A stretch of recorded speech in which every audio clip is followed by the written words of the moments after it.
Picture a bowl. Not a bowl you'd recognize. Not ceramic. Not clean. Not yours. A bowl carved from wood so old and dark with use that you can't tell where the grain ends and the stain begins. A bowl that has held the hands of your grandfather and your grandfather's grandfather and possibly his grandfather before that. A bowl that smells of everything that's ever been in it, which is mostly the same thing. Always the same thing. A thick grey slurry of grain and water and whatever the earth gave up this week. Turnip, if you're lucky. Peas, a fragment of salt pork so small and so old it has taken on the texture of stone. Now put your hands into that bowl. Both hands. Not a spoon. You don't have one, not really. Not one that gets used for eating. Not a fork. Nobody in your world has ever seen a fork. Not one used for eating. Not on a table. Not anywhere. Just your hands.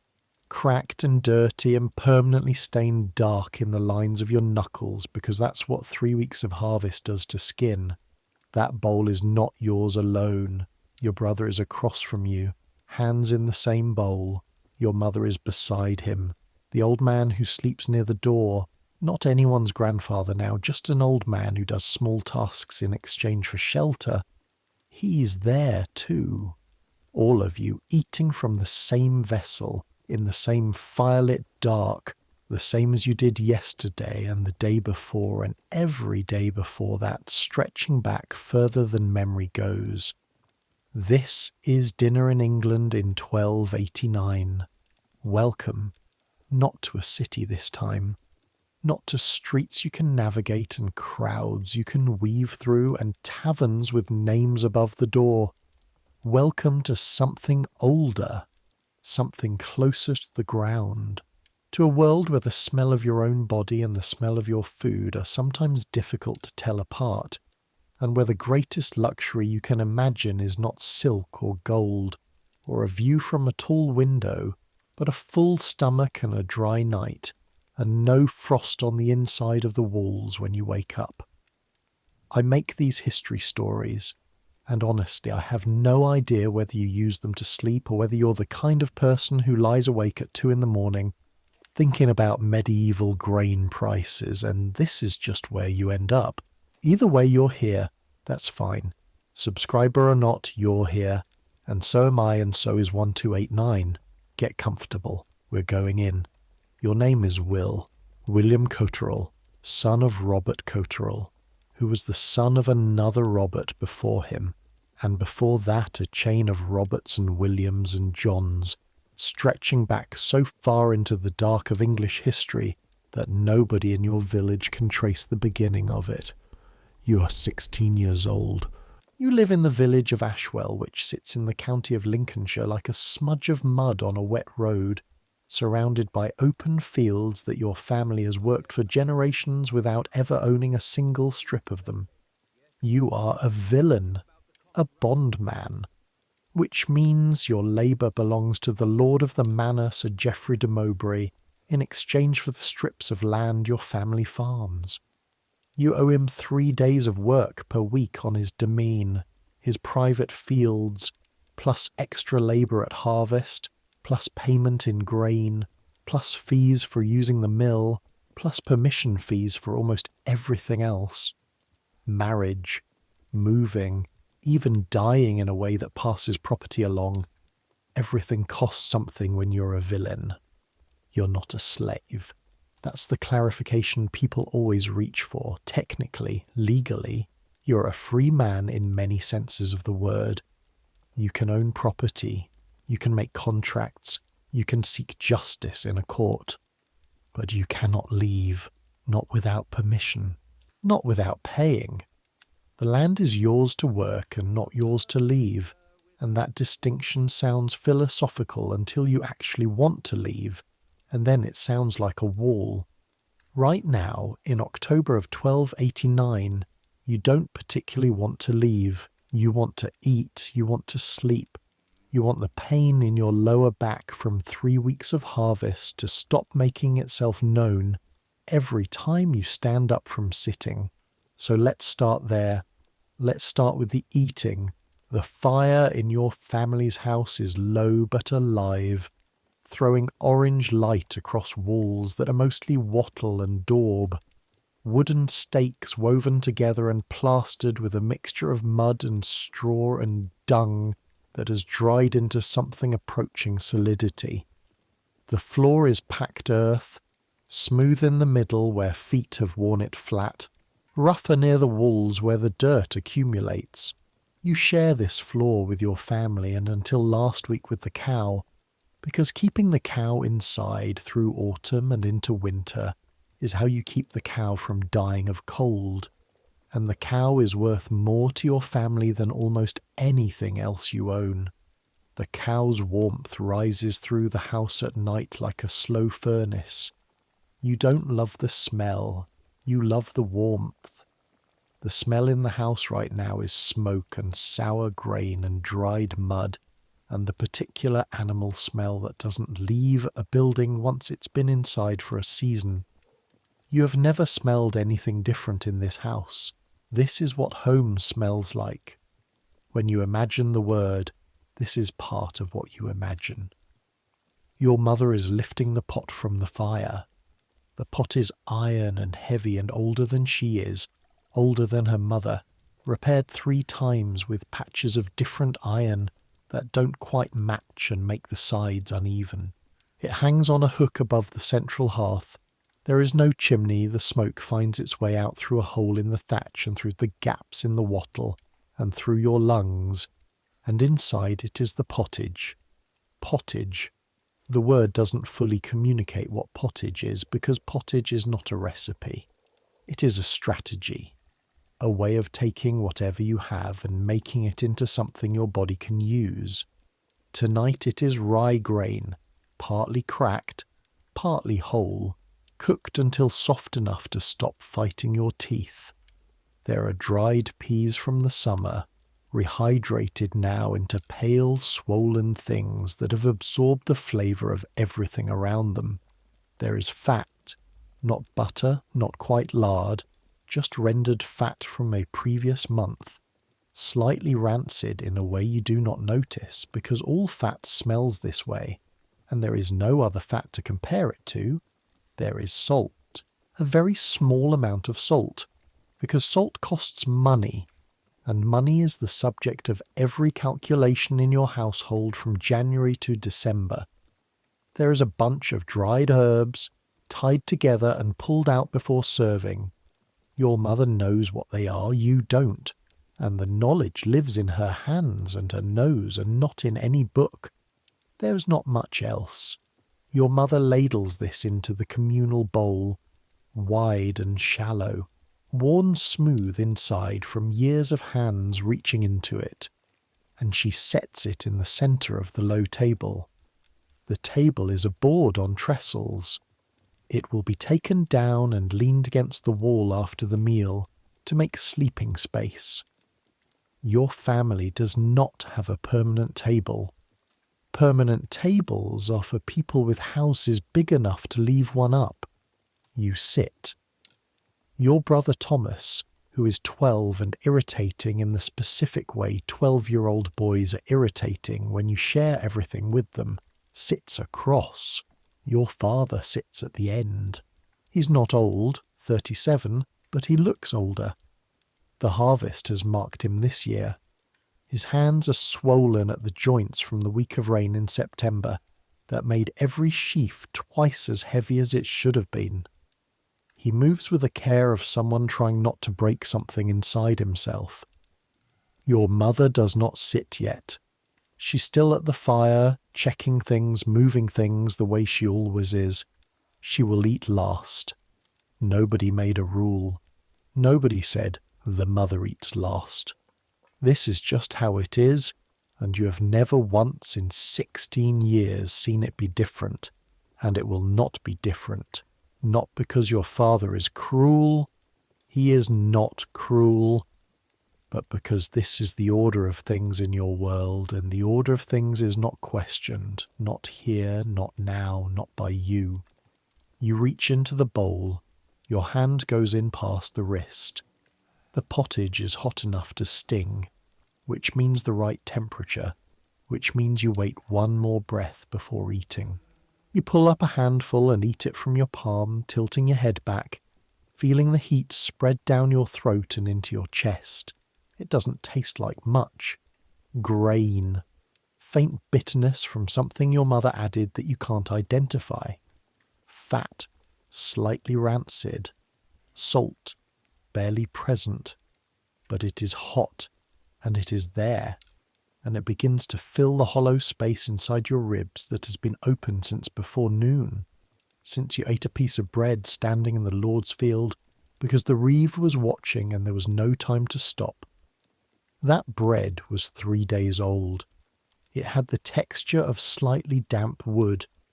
You ate it in 4 bites, drank water from the stream, went back to cutting. This pottage is better than that bread. This pottage is, in the specific economy of your daily hunger, almost luxurious by comparison.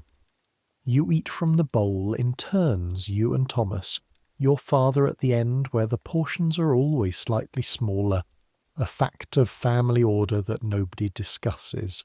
There are no plates. There are no forks. There is one knife, your father's, kept at his belt during the day and on a hook beside the door at night. It is a working knife, not a table knife. The distinction is meaningless in a household where every tool does everything. The concept of a fork for eating does not exist for you. Not because you've heard of it and found it ridiculous. Not because you lack the intelligence to imagine it. Because the problem it solves does not exist in your world. Forks are coming, technically, in Italy, in the courts of Venice. Something like small eating forks is just beginning to appear, and you are separated from that innovation by 1,000 miles and 200 years of cultural distance. In England, in 1289, the hand manages everything the hand needs to manage, and the idea of adding a small pronged implement to that process would be like adding a second wheel to a millstone. Unnecessary, faintly absurd, a solution to a problem you don't have. You eat with your hand, you eat fast. Food is fuel and the fuel needs to get in, and the mechanism of getting it in matters only in that it works. The pottage runs out before you're entirely full. It always does, by a small margin. Your mother adds water and more grain before sleeping, and the pot goes back over the banked coals, and tomorrow's dinner starts from tonight's leftover, deepened by whatever she can find to add. You wipe your hands on your tunic. The tunic is undyed wool, the colour of the sheep it came from, grey-brown and slightly itchy in the particular way of unwashed wool. You're used to the itch. You're used to most of your body's minor complaints, because there is no version of your life without them, and imagining a body without them is not something you spend energy on. Your father goes to the door, opens it a crack, looks at the sky, clear and cold and full of stars you've never learned to name. He closes the door. Cold tonight. That is the weather report. You pull the thin blanket over yourself and curl toward the hearth, where the last warmth of the day still lives in the packed earth floor, and you press your back against Thomas's back, and you are asleep before the thought completes itself. But let's go back to before the supper, before the bowl, before the fire. Let's start the day properly. Your eyes open at a time that has no clock attached to it. Clocks are for churches and monasteries, not for houses like yours. But you know the hour by feel, by the cold, by the texture of the dark, by the quality of the silence outside, which has shifted from full night into the held breath just before dawn. The church bell at St. Mary's will ring prime soon, and you need to be up and moving before the bell, because the bell is a signal, but the work begins before the signal. The house is dark. The banked fire gives off a deep red glow like a breathing thing. By that light you can make out shapes, the sleeping forms of your family, the outline of the pot on its hook, the pale rectangle of the window shutter. Your father is already shifting. You can tell by the change in his breathing. You sit up. The cold hits your face like a cloth wrung out in well water. Your breath shows. The straw beneath you crackles. You can hear the cow outside in the byre at the end of the house, making a low sound that means she's awake and aware of the cold. You stand. Your back speaks its opinion of this, a stiff dragging sensation across the lower lumbar that is the harvest's parting gift, the accumulated weight of 3 weeks bending and lifting translated into a morning penalty that requires a slow, deliberate straightening, one hand on the wall before you can move freely. You're 16. Your father has this ache all year. He's 37 and will likely not see 50, and the ache is part of why. You pull on your boots, your tunic, your outer surcoat of rough wool belted with a leather strap, your wool cap that covers your ears. You're dressed. The whole operation has taken perhaps 2 minutes. There is nothing complicated about dressing when you own 3 garments. The fire needs building. You take the iron poker, stir the coals to red, feed in 2 pieces of dry wood from the stack against the wall. The smoke goes up mostly through the thatch hole. The rest hangs in the upper third of the room, catching firelight, making the house look briefly beautiful in a way you do not think about as beautiful, because beauty is not a category you apply to smoke. By the time the fire is going, your mother is up. She moves to the pot without words. Water from the bucket. Grain from the sack hanging from the rafter hook. Hanging there specifically to keep the rats out, because if the rats get the grain, you do not eat. As simple as that. The pot goes back on the hook. This is breakfast beginning. Breakfast will be ready when the first tasks of the day are done. You do not eat before you work. Eating before work is not how mornings go in your world. Your father steps outside. You follow him into the grey pre-dawn air. The village is stirring. You can hear it. Doors, distant coughing from the direction of John Fletcher's house. The brown and white village dog nosing between cottages on whatever urgent business it always has. The cow needs leading to the common pasture. The common pasture at the edge of the village is thin now, grazed down by all the village's animals together, but better than nothing. You tether her and leave her and walk back toward the fields. The light is coming. Not yet full day, but the pale grey that turns the world to outlines.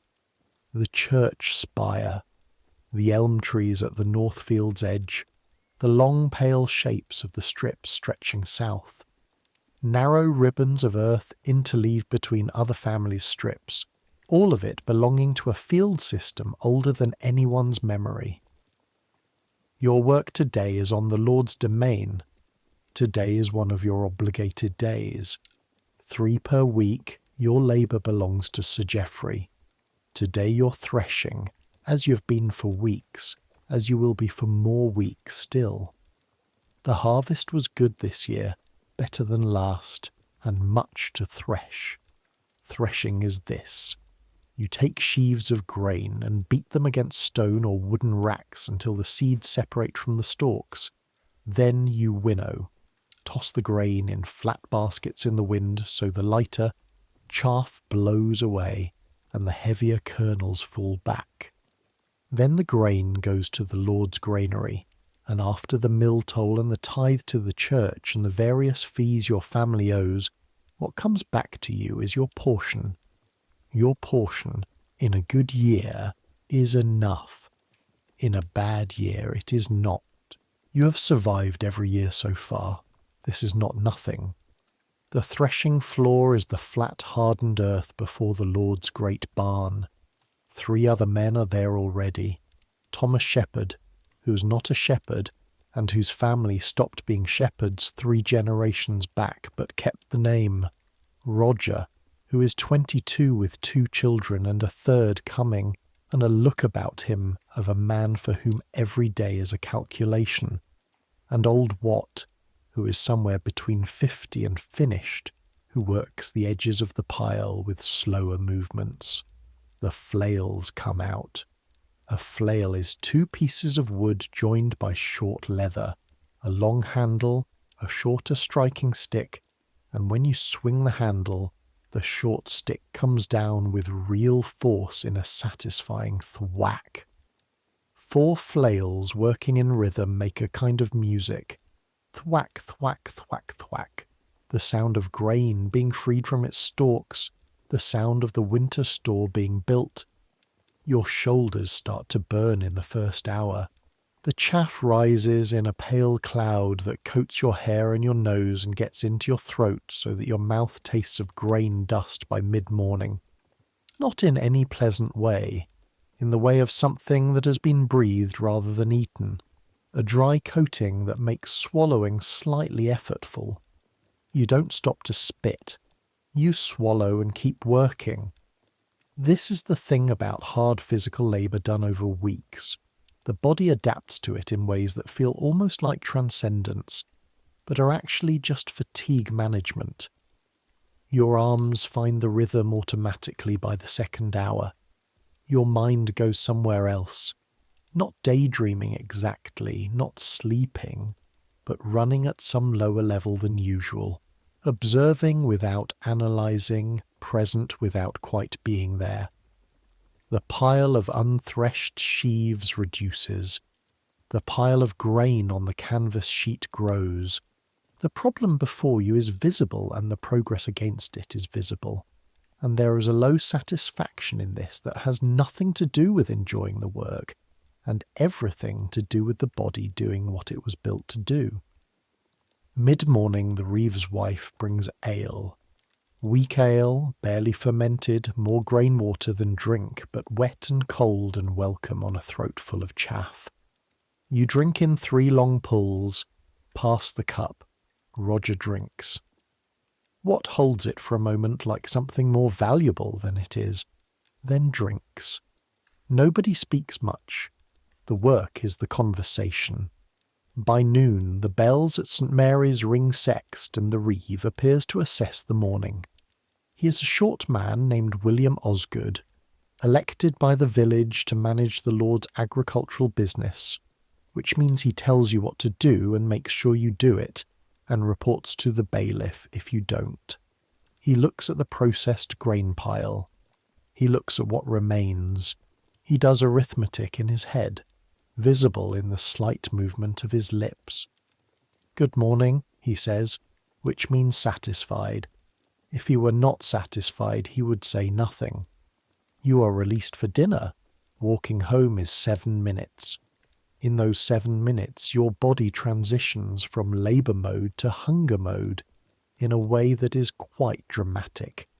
The ache in your arms becomes more present, the hollow in your stomach becomes more insistent, and the smell of cooking from the houses you pass becomes overwhelming in the specific way that food smells overwhelming when your blood has been running on nothing since before dawn. Home. Fire. Your mother at the pot. She ladles pottage into the bowl, slightly different from last night. The grain has cooked all morning and is softer now, and there is a leek from the garden cut fine, and a small piece of hard salt pork that has been boiled until it gave most of its salt to the water. The water is the broth. The pork is now a small grey piece of protein that you chew carefully because your back teeth are not entirely reliable, and hard things cause problems. You eat. Standing, bending over the bowl, because sitting takes a moment you don't need to spend.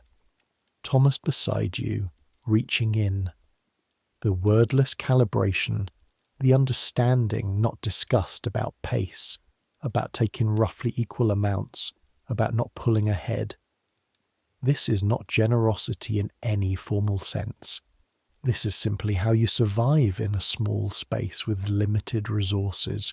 You calibrate automatically. No fork. The hand manages everything the hand needs to manage. The food arrives in your body via your palm and fingers, which are not entirely clean, because you have been threshing grain all morning, and water for washing is not readily available in the middle of a working day. This is not a scandal.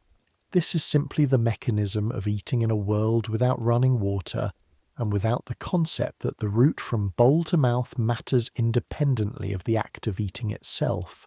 You finish. Your mother eats her own portion last, small careful spoonfuls with the wooden spoon standing by the fire. You want to say something. There is nothing to say that translates into the language of your household. Good pottage seems inadequate. Thank you is not a phrase your family deploys at meals. Gratitude between family members here is expressed through action, through showing up and working and cooking and mending, and commenting on it would be like thanking someone for their heartbeat. You go back to the threshing floor. The afternoon passes in the same rhythm. The shoulders stop burning and go to a kind of deep numbness that isn't pain but isn't comfortable either. Thomas Shepard tells a joke you don't entirely follow. Roger says something about his wife, about the coming baby, in the tone of a man who has a problem and needs to say it out loud to someone. You nod. He doesn't need advice. He needs to be heard. The light drops from white to gold to orange. The reeve appears again, makes his marks on his tally stick, a notched wooden stick that records the day's work, a system of accountability that your world has developed because paper costs money and tally sticks don't, and releases you. You put down the flail. Your arms hang for a moment, slightly surprised by the absence of swinging. You walk home through the village in the orange light. And here is what you think about on that walk, because your mind has the space to think now that the flail rhythm doesn't require it. You think about tomorrow. Tomorrow is your family's day, not the Lord's. Your strips, your work, the root vegetables still in the ground, the apple trees needing one more attention, and the pig. You have one pig. The pig has had a good summer on the common pasture and kitchen scraps and whatever it could root from the hedgerow, and the pig is now fat enough. Michaelmas has passed. The slaughter season has begun. The first hard frosts are coming any week. The pig needs to be killed soon before it starts losing the weight it has spent all summer building. The pig is your family's winter protein supply, or most of it. You have raised this pig. You've not named it out loud.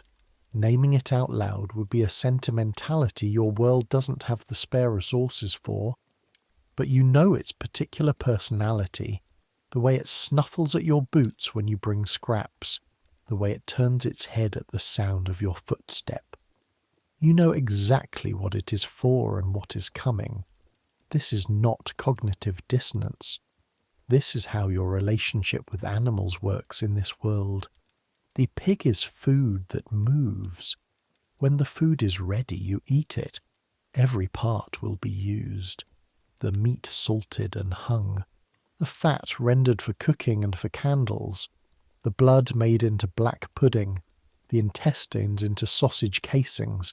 The liver and kidneys eaten fresh, on the day, immediately, because they don't keep. Fresh meat. Think about what that is as a category of experience in your life. A thing that happens perhaps 3 or 4 times a year. The liver on slaughter day. A rabbit from a snare if you're lucky and the Lord doesn't catch you. Eggs in spring. An old hen that stopped laying. Otherwise, what you eat is grain, legumes, roots and greens. Salt-preserved pork in small portions stretched through months. Rich people eat meat. This is one of the clearest markers of rank in your world. The ability to eat it, to eat it fresh, to eat it often. The Lord's table is roasted birds, venison from his forest, fish from his fish pond, pork and beef, and game in a rotating abundance that would seem like fiction to you, except that you can sometimes smell it. When you pass the manor house kitchen on errands, that smell reaches you. Roasting meat over a real fire, fat dripping and crackling, the smell of protein and heat together. And your body does the involuntary thing bodies do when they receive information about food that is not available. You don't dwell on it. Dwelling on the Lord's dinner doesn't put any of it in your bowl. But the difference between those two tables is worth understanding fully, because it is the heart of everything about food in your world. At the Lord's table, eating is performance. The great hall of a manor house is a space where food demonstrates power, its variety, its expense, the labour required to prepare it, all telling everyone in the room exactly where they stand. This seating arrangement encodes the social hierarchy. The Lord at the high table on the raised dais, his honoured guests to either side, further down the hall lesser guests, servants, household members, the food becoming simpler and the portions smaller the further you sit from the Lord's chair. This is not accident, this is architecture. The medieval feast is a physical map of the social order, built out of bread and meat and ale. At the Lord's table they eat off trenchers. Not the bowl you eat from.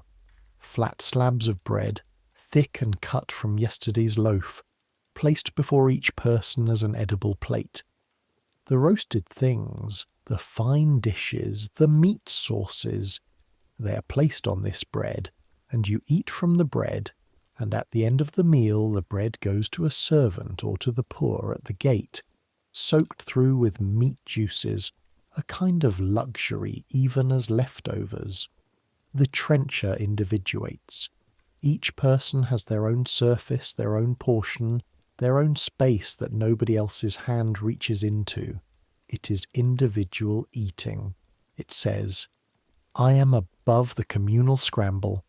I have my own piece of bread, my own portion, my own meal. And at very grand tables, you have heard this distantly, the way you hear everything that exists above your station. They're beginning to use actual plates. Wooden, then pewter, then silver at the highest levels. Each person their own plate, their own portion, eaten with a knife and possibly a spoon, the individuation complete. Your food is yours. Your space is yours. But a fork for eating, a small pronged implement designed specifically to lift food to the mouth. This is something that does not yet exist on any table you have heard of in England. There are fork-shaped things in kitchens, long-handled and heavy, for moving meat near fire. But a personal eating fork, that idea exists in Italy, arriving just now in the wealthiest courts of Venice and Florence, and it will take 2 more centuries to reach England as a foreign curiosity, and 2 more centuries beyond that to become common. You are separated from the fork by time and distance, and by the fact that it solves a problem your world does not have. When your food is mostly soft pottage, the fork is useless. When your meat is torn from bone or cut in chunks and managed with a knife or simply picked up, the fork is redundant. The hand is the world's oldest eating utensil, and in your world it has not yet been replaced because there is no reason to replace it. The fork, when it finally arrives, will carry something with it. It will arrive alongside individual plates, individual portions, the idea that your eating is yours alone and not bound up in the people beside you. The fork is not just a tool. The fork is a theory about the individual and their relationship to their own sustenance, and by extension to the other people at the table. The fork says, I am a separate person with separate needs and separate food. and I do not need your hands near mine while I eat. The communal bowl says something different. It says, I cannot survive without you. It says, the line between my food and yours is less important than the fact that we are both eating, that we both worked for this, that we are both here. It says what cannot be said in your world with the vocabulary of sentiment, which is a limited vocabulary.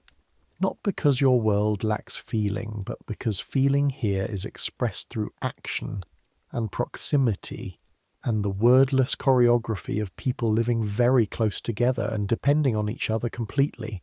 Your hand in the bowl, everyone's hands in the bowl, this is not a lesser version of eating. This is not eating badly because you failed to develop the technology of eating well. This is a complete and coherent relationship with food, shaped by your circumstances, perfectly adapted to a world where labour is shared and land is shared, and the cow that fertilised the soil is shared, and the risk of a failed harvest is shared. Because if your neighbour's harvest fails and you don't help him, one day your harvest will fail and he will not help you. The fork individualizes something that is not individual. In your world, it would be the wrong tool. Supper finishes. Your mother wipes the bowl and sets it on the shelf.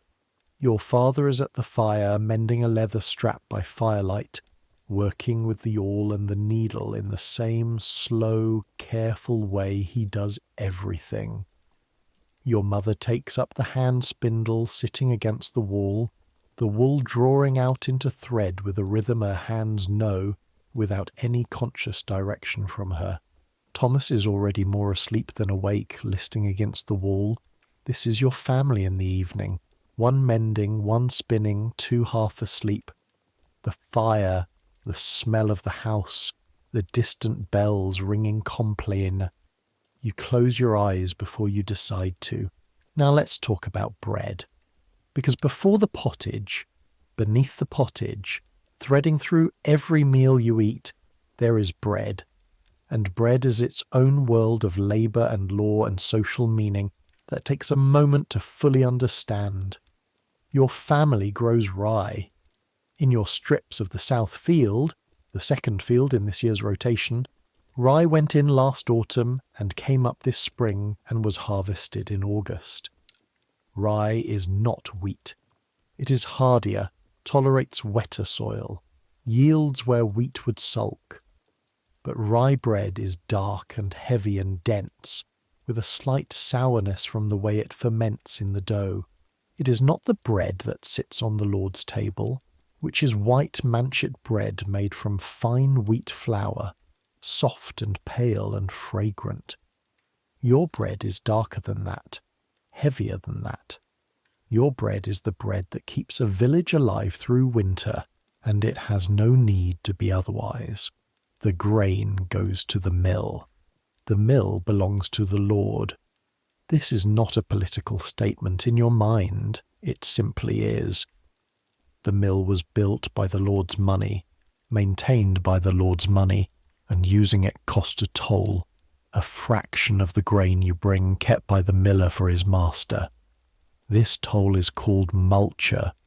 It is one of a dozen small obligations your family pays throughout the year, in grain or labour or money, each one small, each one part of the long account that defines the relationship between your family and Sir Geoffrey de Mowbray. The miller is John Fletcher. His family made arrows 3 generations back, the name is all that remains of that. And he is neither liked nor disliked, but watched carefully, because millers are positioned to cheat, to adjust the toll slightly in their favour, and every village has had this happen, and every village watches the current miller with that history present. John Fletcher, as far as anyone can determine, is honest. You carry grain to the mill in a sack across your back. 40 pounds, the most you can manage over a mile and a half without your knees starting to register concern. And you wait your turn, and you watch the millstones working, the grain going in and the flour coming out through the wooden chute, in a pale stream that smells clean and sweet, the best smell associated with grain, the smell of it transformed from raw material into something approaching food. The flour comes home. Your mother makes bread. Making bread starts not with the flour, but with the leaven. There is no packet of yeast. There are no small sachets of dried granules. There is instead a piece of dough kept from the last batch, maintained in a clay pot, fed occasional flour, smelling sour and alive. This sourdough culture, this living thing your mother tends alongside the fire and the children, is one of the household's essential small resources. If it dies, you bake flat bread until you can revive it or borrow a piece of someone else's leaven. It rarely dies. Your mother knows how to maintain it the way she knows how to do everything practical, by feel, by smell, by hands that have been doing this since before you were born.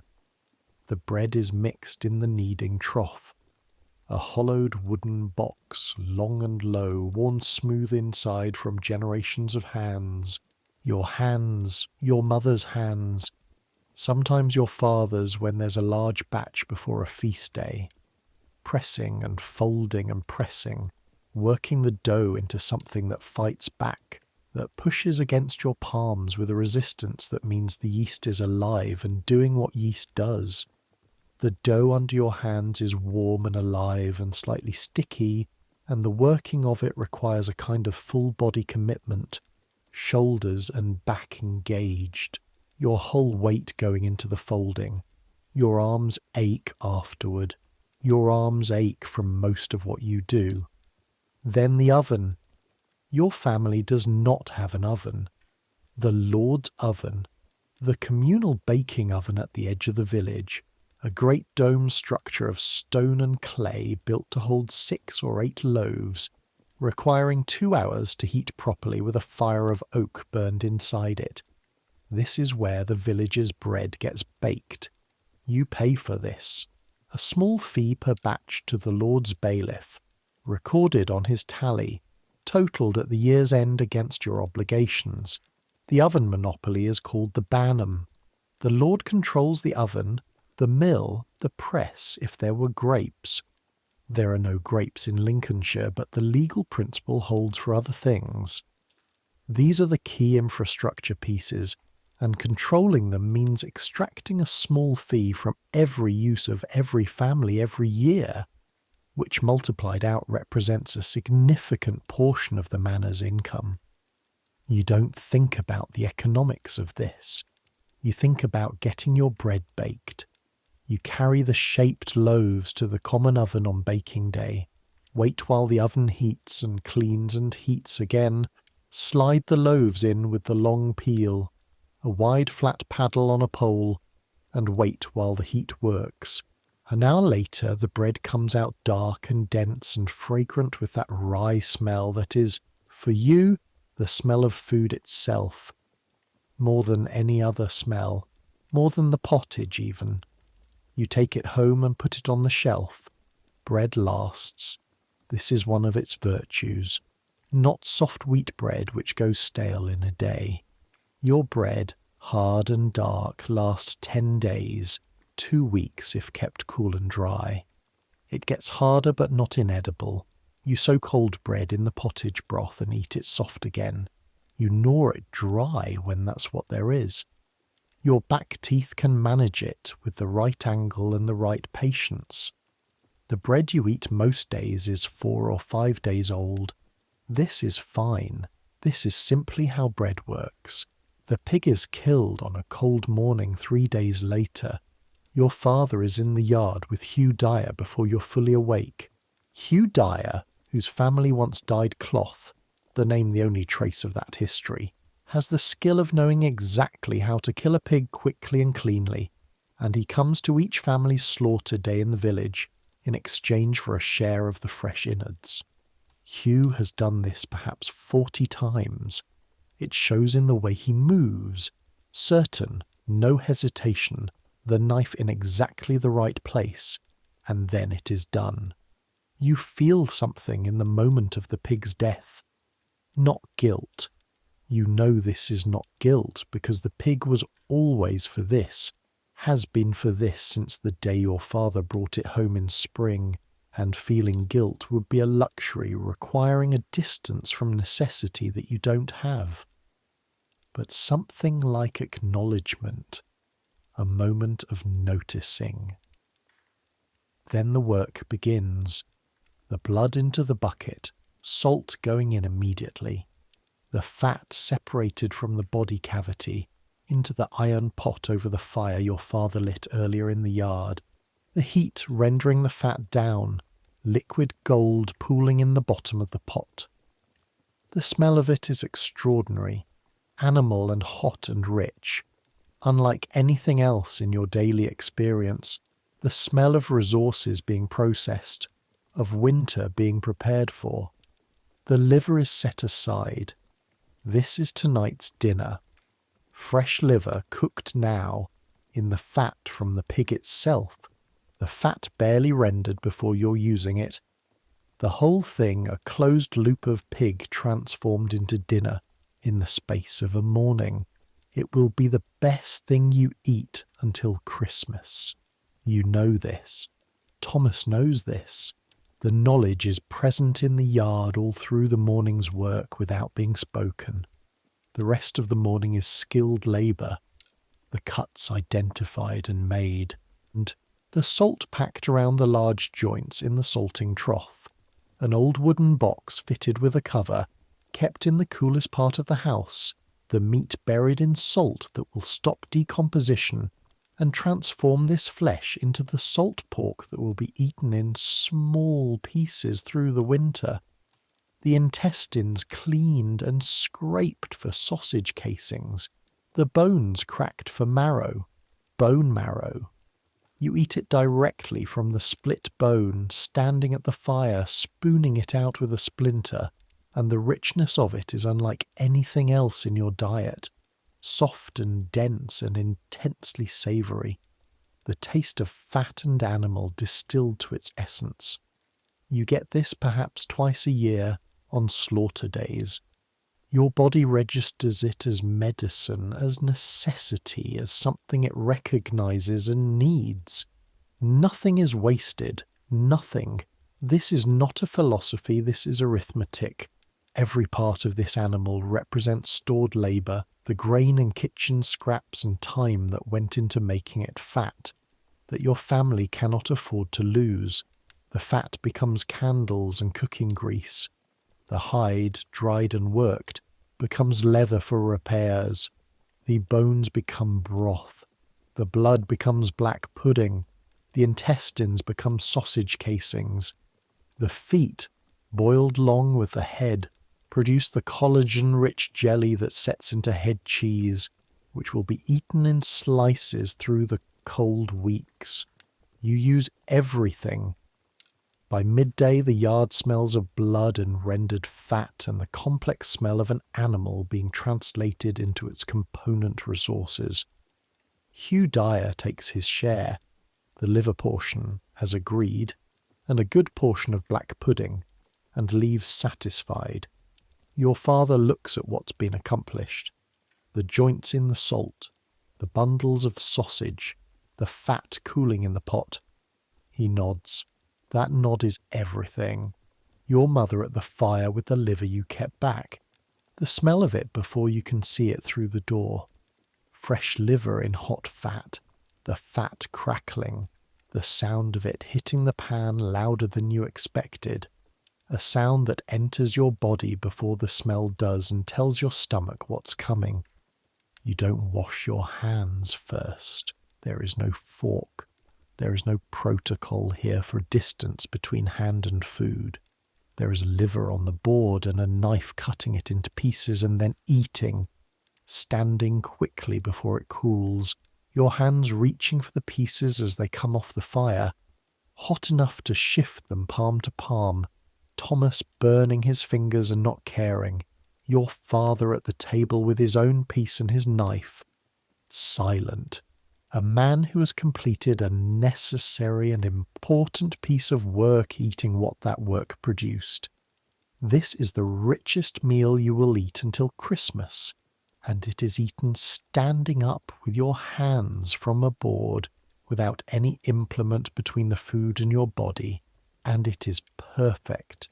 The slaughter season continues across the village. The smell of rendering fat drifts from other yards.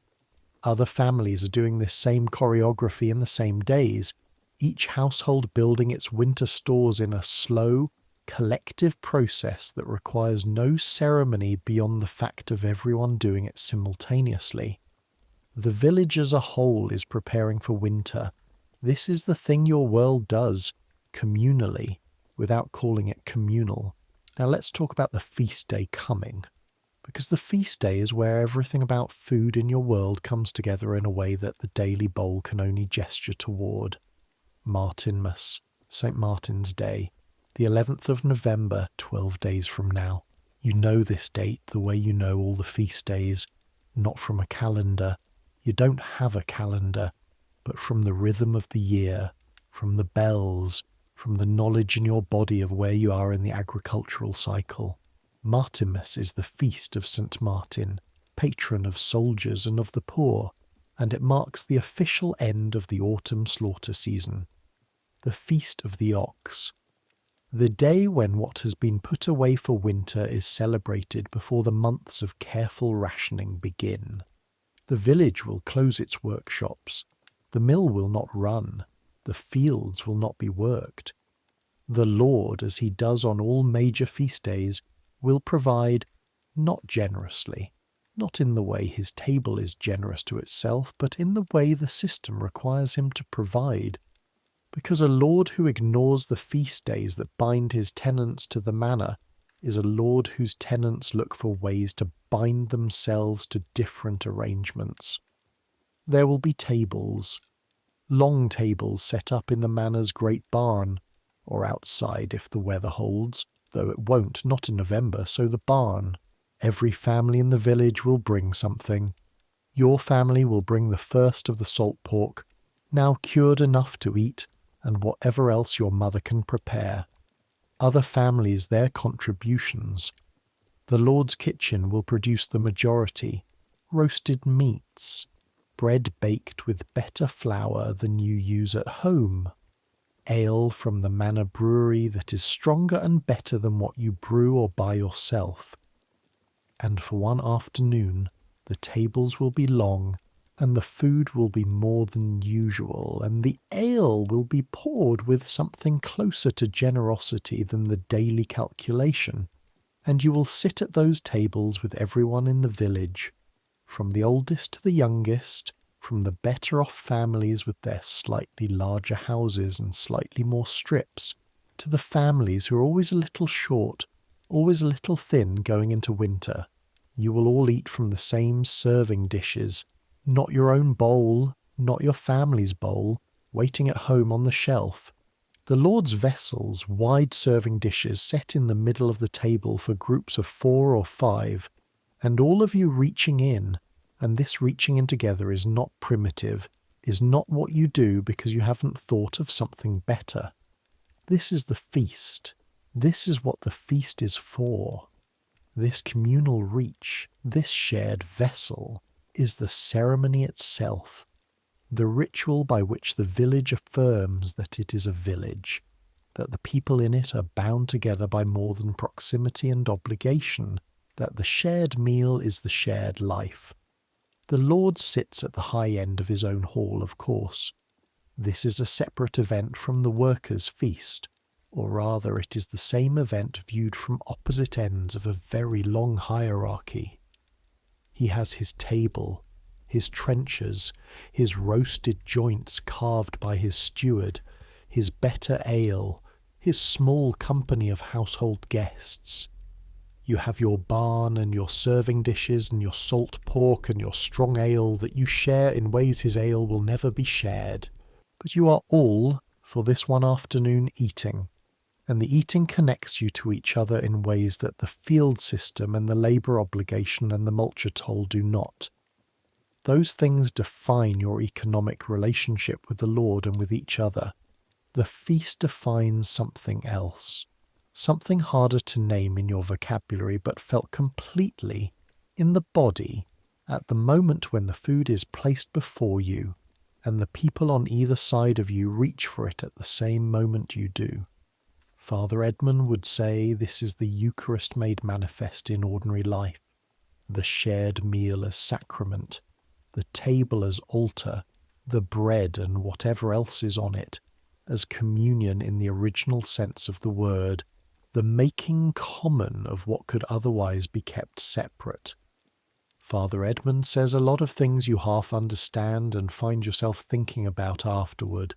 He is the village priest, Father Edmund Whitstable, educated at the Priory School in Stamford before being assigned this parish, which is a very small assignment for someone with his education, and suggests that something went wrong somewhere in his career's expectations. He is thin and pale and perpetually slightly cold-looking, and he preaches with a precision and a seriousness that the village mostly accepts, because the alternative is trying to argue with him, and arguing with Father Edmund requires knowing Latin, which none of you do. You will see him at Martinmas. You will see him every Sunday at the morning Mass, where he performs the liturgy in Latin that washes over you not as comprehensible language but as sound, as the sound of something official and divine, the sound of a world organized above and beyond your daily experience.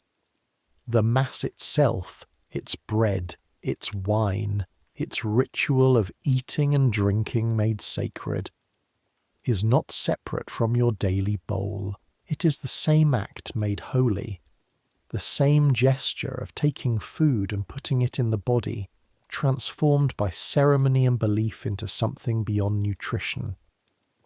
Father Edmund would tell you that the Eucharist is the true meal, the meal that feeds the soul as your pottage feeds the body, and that every time your mother ladles grain into that bowl and you eat from it together, you are reenacting something older than the Mass, something as old as hunger itself, the human animal reaching for food and finding that the reaching is better done together than alone. You don't quite understand it when he says this, but you believe it. You believe it the way you believe most things, not through scrutiny or argument, but through the weight of your own experience confirming it. You eat better when you eat together, not in terms of the quantity or the quality of the food, in some other way, in the way that the food is different when Thomas is across from you and your father at the end and your mother watching, different in what it means to consume it, different in what it costs and what it gives. This is not sentiment that your world has words for, but it is real. November comes on slowly. The cold settles in not with drama but with persistence, each morning slightly more thorough than the last, the frost going deeper into the ground, the water in the basin cracking under your fist before you can wash your face. Your boots start picking up mud that freezes on them, adding weight, so that by the time you've walked to the field and back your feet are heavier than usual, and you can feel it in your calves. The garden plot gives its last things, the leeks pulled, the remaining cabbages cut and stored in the cold end of the house, where the temperature keeps them from rotting but doesn't freeze them solid. The root vegetables, parsnips and turnips, and the small wrinkled things that don't have a name, you know, piled in a basket and kept in the same cold storage. The apple trees have given their last fruit. The good apples, the ones without bruises, are wrapped in straw and laid in rows in the loft. They will last through December, maybe January if you ration them. After that, no fruit until spring. The apples are one of the small luxuries of your year. Not every family has apple trees. Your family has 3, planted by your grandfather's father in a time nobody living can precisely date. and the trees are old and gnarled and produce variably but reliably, and on a day in late autumn when you climb into the loft and find a good stored apple and bite into it, the sweetness and the tartness and the juice of it, it is one of the clearest pleasures available in your life, small and direct and entirely present. You don't take the apple apart, you don't prepare it, you eat it from your hand. Everything you eat is eaten from your hand or from your hand dipped in the bowl. This is not barbarism. This is the most direct possible relationship between food and body, the shortest possible line between nutrition and need, unmediated by instruments whose purpose is partly practical and partly about the social performance of a civilization that has not quite arrived yet in your village. The day before Martinmas, your mother bakes.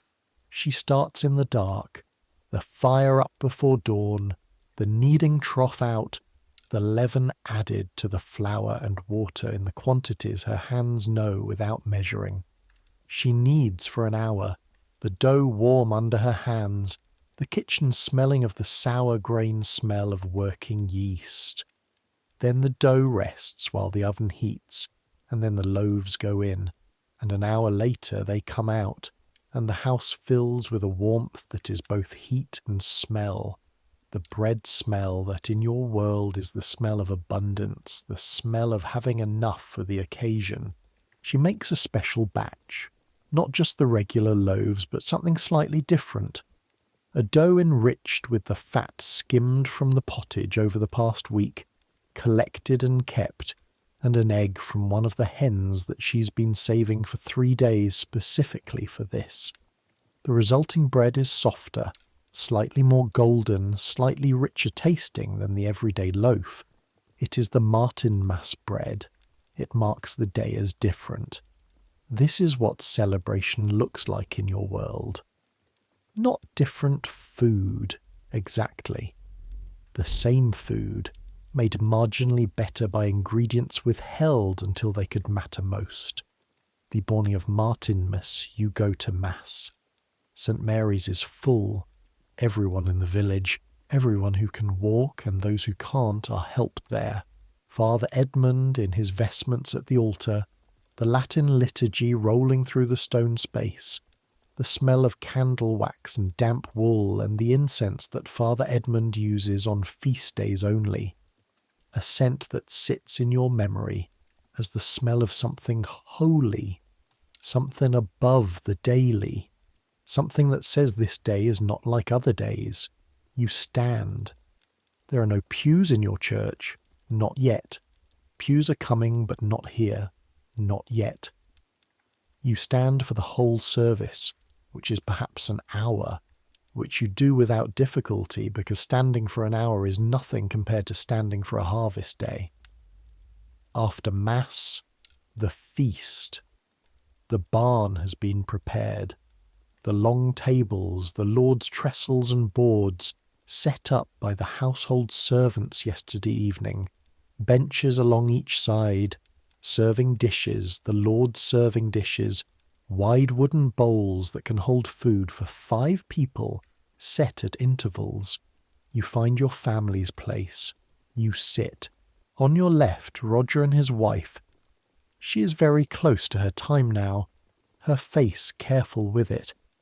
And on your right, a family named Osgood, cousins of the Reeve, who have a small girl of perhaps 4 who's already eyeing the serving dishes with a focused attention that you recognise as hunger. The food comes. It comes from the manor kitchen, carried by servants in 2 trips each. The dishes set down with the practised efficiency of people who have done this before. Pottage. Yes, always pottage, the baseline of every meal. But richer than yours at home, made with actual meat broth, with pieces of salt pork that are not fragments but portions. Bread, the Lord's bread, made from wheat mixed with rye, lighter than your own, softer, fragrant.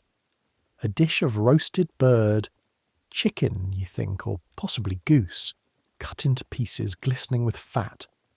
roots cooked in the same fat, their edges slightly charred, the inside soft. And ale, better ale than you drink on ordinary days, stronger, darker, with a flavour that your everyday weak ale doesn't have, something complex underneath the grain taste that is the flavour of proper fermentation, of brewing done with patience rather than haste. You reach for the serving dish. Everyone around you reaches at the same moment. It is not chaos. It is choreographed by the same wordless social understanding that choreographs everything about communal eating in your world. The hands go in together and come back out with portions roughly equal, and the dish is passed and each person takes what they take, and the calculation of fairness is conducted through peripheral vision and the unspoken social pressure of community. This is the feast. Not the food itself, though the food is better than usual. Not the ale, though the ale is stronger. This is the feast. The table's full of people who work side by side every day, and worry about the same things every night, and fear the same hungry gap, and share the same seasonal relief of the harvest done. All of them eating from the same dishes, all of them using their hands, all of them together. No forks, no individual plates, no distance between the person and the food and the other people at the table. Just this, just the reach and the taste and the conversation that starts slowly with the first cup of ale and builds through the afternoon.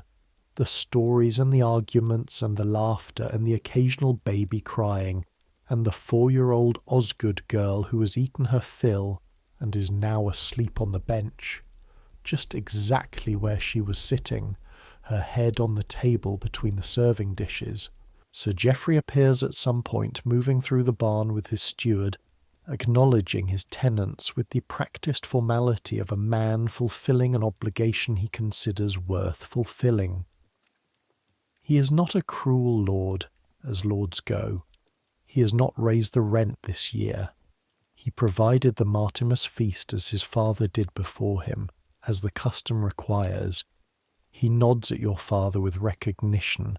Your father, Robert Cotterell, is a known quantity, a reliable worker, a man who has never caused the Reeve trouble, and your father nods back with the specific deference that is not submission, but is acknowledgement of where each of you stands. The Lord moves on. You eat your roasted bird piece and your bread, and drink your better ale, and feel the afternoon settling around you with a weight that is neither heavy nor light, but simply present. The weight of being here, of being part of this, of being one of the hands around this table on this day in this village. Later, walking home in the early dark, Martinmas is November and the light goes fast. You think about something Father Edmund said in his sermon this morning. He quoted something from somewhere, the translation you half followed, that a man who eats alone eats with the devil for company. You're not sure that's what the original text said. Father Edmund sometimes elaborates, but the idea stayed with you. A man who eats alone eats with the devil for company. Your world has not invented the solitary meal yet. The private dinner, the individual portion, the quiet eating alone over a book or facing a glowing rectangle. These are things belonging to a future your world cannot imagine. Eating in your world is something done with other people. It is structurally social. The bowl is shared. The table is shared. Even the feast day serving dishes are shared. Even the Lord, eating better food in a different room, eats with company, with his household arranged around him in their proper order. The isolated meal has not arrived yet. When it does arrive, and it will, slowly, as the fork arrives, and the plate arrives, and the individual portion arrives, it will bring many good things, privacy and hygiene, and the ability to eat when you want rather than when the household eats. but it will also bring something else, something the Martimas feast in the barn would not recognise as anything but loss. The hand in the communal bowl, the 4-year-old girl asleep between the serving dishes, Roger reaching for the bread while his wife presses her hand against her side and then laughs softly and says the baby is kicking. This is dinner. December comes, and with it the cold that is no longer polite about itself but arrives in earnest, the kind that makes your fingers clumsy in the morning and your nose run all day, and the gap under the door a real problem that your father stuffs with old rags and checks every morning to make sure the wind hasn't shifted them. The pottage is the same. The grain from the sack, the water from the bucket, the roots from the cold storage thinning now as the weeks go by. Your mother's eye always on the rate of depletion, always calculating against the weeks until spring. The pot on the fire, the bowl on the table.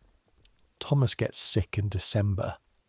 A chest cold, the kind that comes with rattling breath and a sound at night like something being pulled through a narrow pipe.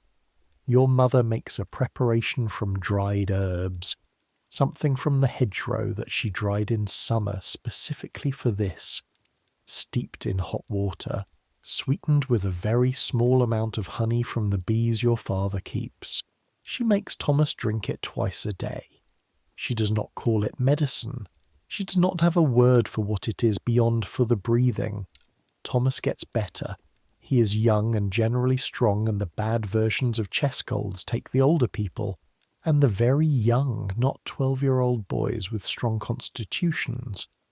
But for a week, the house has a different quality to it, a watchfulness, your mother's attention oriented differently, your father quieter than usual. When Thomas is well again, your mother makes a slightly better dinner than usual. Nothing dramatically different. The same pot, the same bowl, the same hands, but more fat in the pottage, a piece of the good sausage that she'd been holding back for special occasions, and an apple from the loft, the last of the good ones, cut into pieces and put in the bowl with everything else, the sweetness of it dispersing through the grain, a small bright note in the otherwise grey winter flavour. She doesn't say anything about why the dinner is better. She doesn't need to. Thomas knows. You know. Your father knows. The bowl is the language. Winter deepens.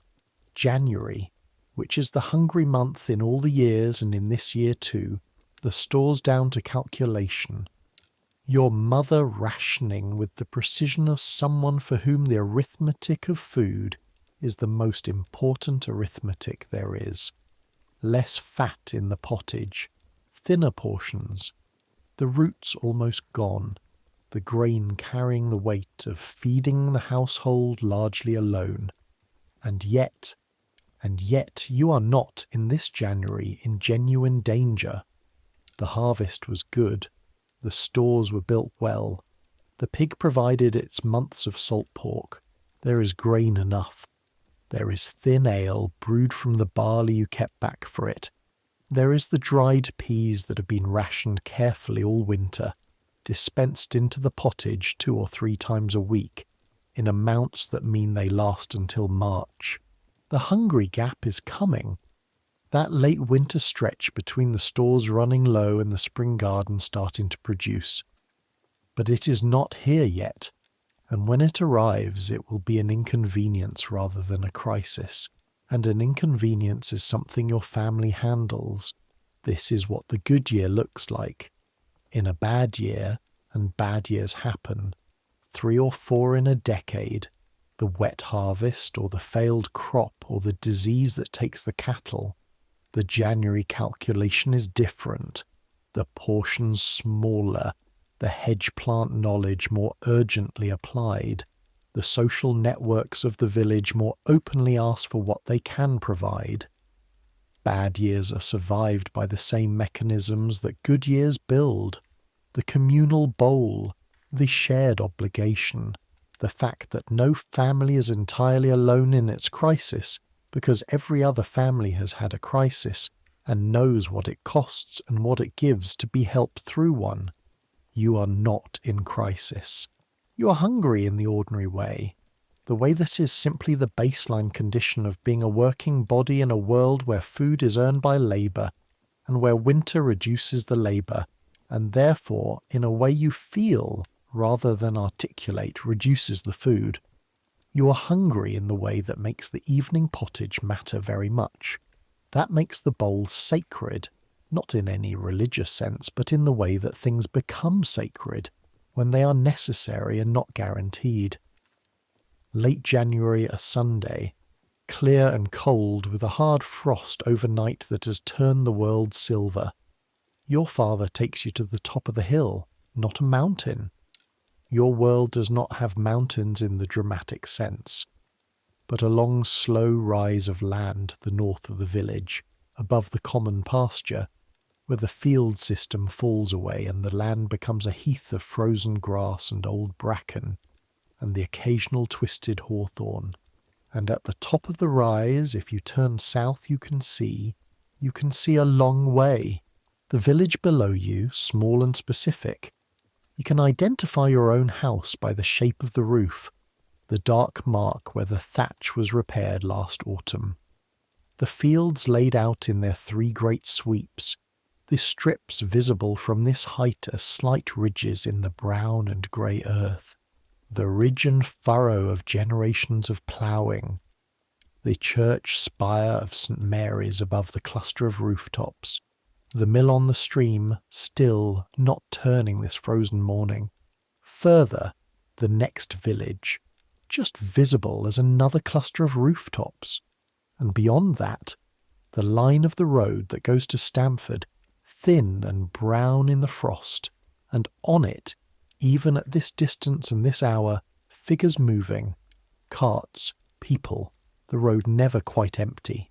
And further still, at the edge of what you can resolve, the pale flat line of the sky where it meets the earth, and somewhere in that direction, Stamford, where you've been twice, and where the world is larger and louder and more various than your village, and beyond Stamford, further away than you can currently imagine Lincoln, which is a city, which has a cathedral, which has streets that are names to you rather than places, which contains more people than your entire valley combined.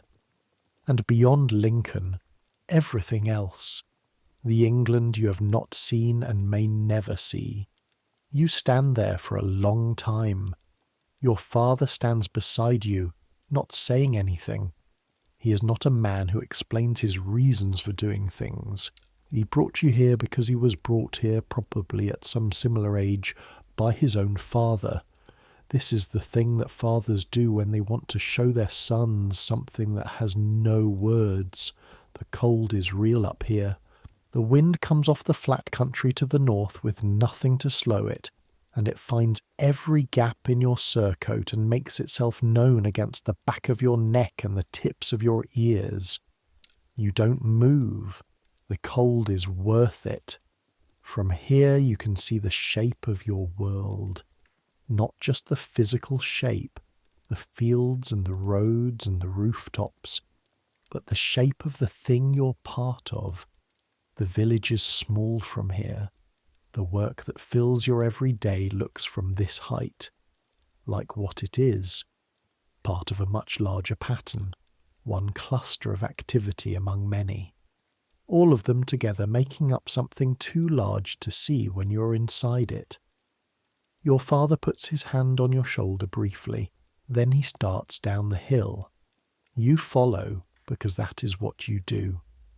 That evening, a Sunday evening, no labour owed, a small luxury of time, you sit by the fire after supper, and your father tells you something he has never told you before. He tells you about a bad year, not the current year, not the years you can remember. A year from before your memory, when you were perhaps 3 years old and the harvest failed. He doesn't use the word famine. He describes it in the language of your world, Not enough grain in the sack. The pottage thinner every week. The roots gone by February. The strips in the field ploughed and planted late because the spring was cold and wet and the ploughing was heavy going. He describes eating the seed grain. The seed grain, the portion of the harvest set aside not for eating but for planting in the spring, is a line that starving people cross and that they know, in crossing they are making the next year's harvest harder. Eating the seed grain is a statement about the present being more immediately dangerous than the future. It is a kind of despair in the voice of a practical decision. His family ate part of the seed grain that year.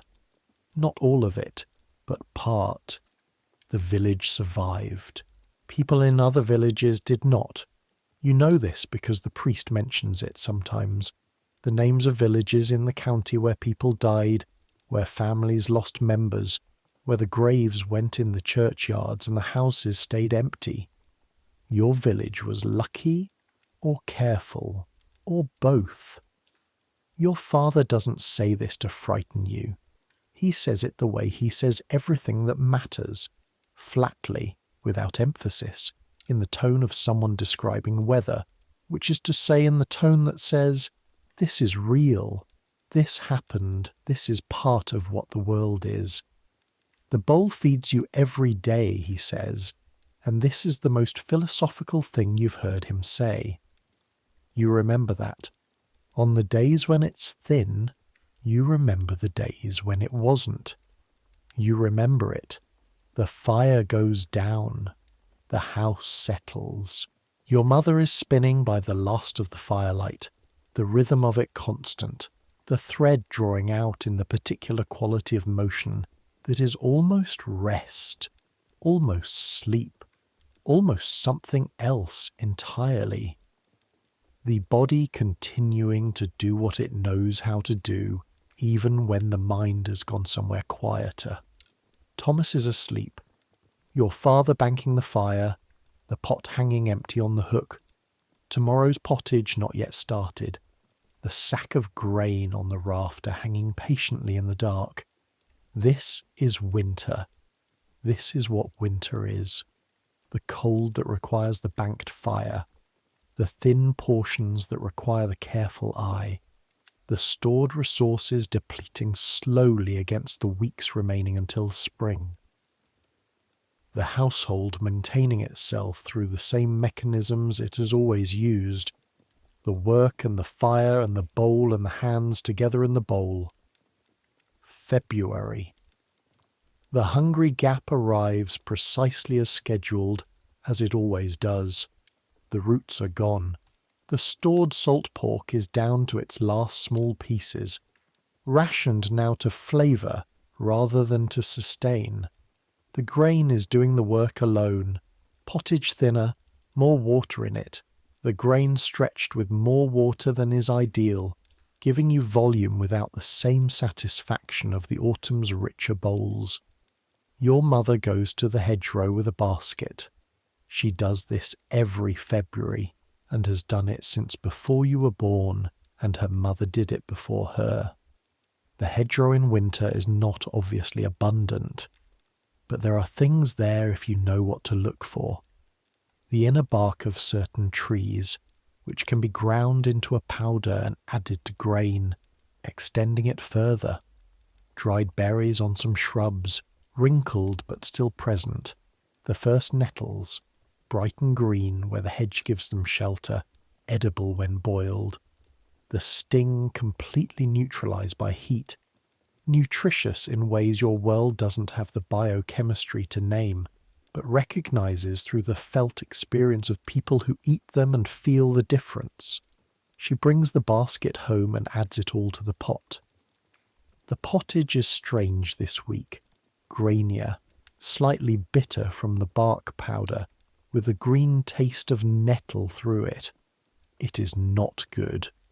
It is not what you eat when there are other options. But it extends the grain, and extending the grain is what February requires. You eat it from the bowl.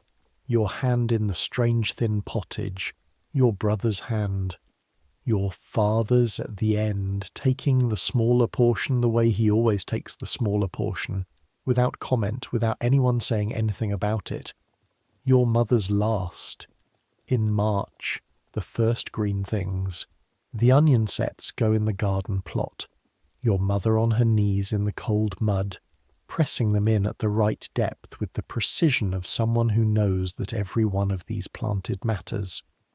The first leaves of the leeks she planted last autumn, small and pale green, but real.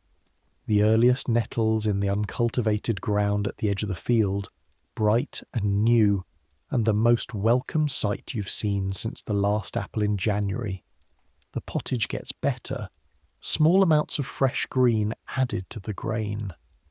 The body registers the change before the mind does, a kind of alertness after the grey weeks of February, a clarity that you realise afterward was being suppressed by the thin diet, restored now by the first fresh food of spring. This is the wheel turning. This is how the year works. The strips in the field will be ploughed in April, the winter wheat and rye going in.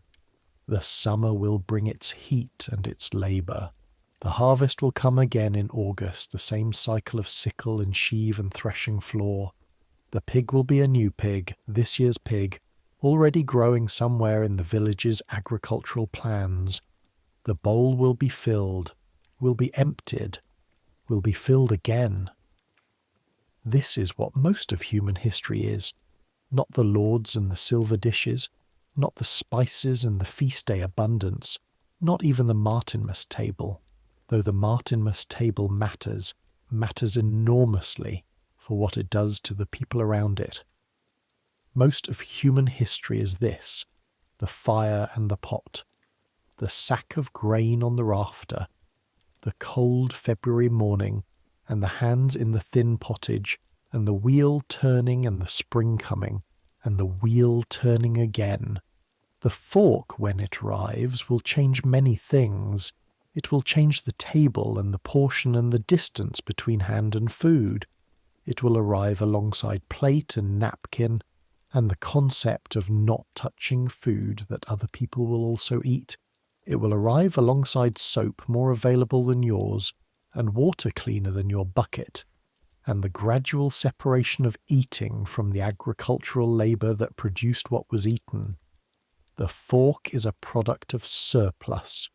You only develop the table manners that require a fork when you have enough food that you can afford to slow down the eating, to ritualize it, to make it into something more than the body receiving fuel. You will not live to see the fork. Your children might not live to see the fork. But somebody's children will in some future England, and they will pick it up and it will feel right in their hand, and they will eat from their own plate, their own portion, and they will not know, will have no reason to know, what the bowl was before the plate, and whose hands were in it, and what that shared reach meant when the alternative was reaching alone. Let this be the knowledge you carry from here. The bowl on the shelf in the dark in 1289, waiting. Your eyes are heavy now. The fire has banked itself down, the coals deep red, giving off a warmth that is less heat and more comfort, the warmth of something known and reliable, the warmth of a fire that has been in this house through winters beyond counting. The village outside is quiet, not silent. Your world is never fully silent. There is always the animal life of it, the dog, the distant bell, the wind in the thatch, but quieter than the day, much quieter, the world having done what it needed to do and set it down until morning. Thomas is breathing slowly beside you, your father's breath from across the room, deeper, slower. Your mother has stopped spinning. The spindle is in the corner and she is asleep, and the thread she made today is real, tangible, adding to the store that will eventually become cloth. everything you do is added to a store. The grain you thresh goes to the granary. The grain in the granary goes to the sack. The sack feeds the household. The household does the work. The work produces the grain. The circle closes and opens and closes again. You're so much smaller than this circle. You know this. You've known it since the day on the hill with your father, when the village below looked like what it actually is. One small part of a vast and ancient system of people, feeding themselves from the earth, going back further than memory, continuing forward beyond imagination. And yet, you are in it. You are one of the hands that turns the wheel. Your hand in the bowl, your feet in the field, your back taking the weight of the harvest. You're not watching this system from outside. You are the system. You and Thomas and your father and your mother and Roger and his wife and the 4-year-old Osgood girl asleep between the serving dishes. You are the people who've always been here, the ones whose names are rarely written down, and whose lives are rarely described, but without whom nothing above them works, without whom the lords have no manor, and the church has no parish, and the king has no kingdom. Your hands fed England this year. Your hands specifically. Your particular cracked and calloused and permanently grain-stained hands reaching into this particular bowl, in this particular house, on this particular cold night in 1289.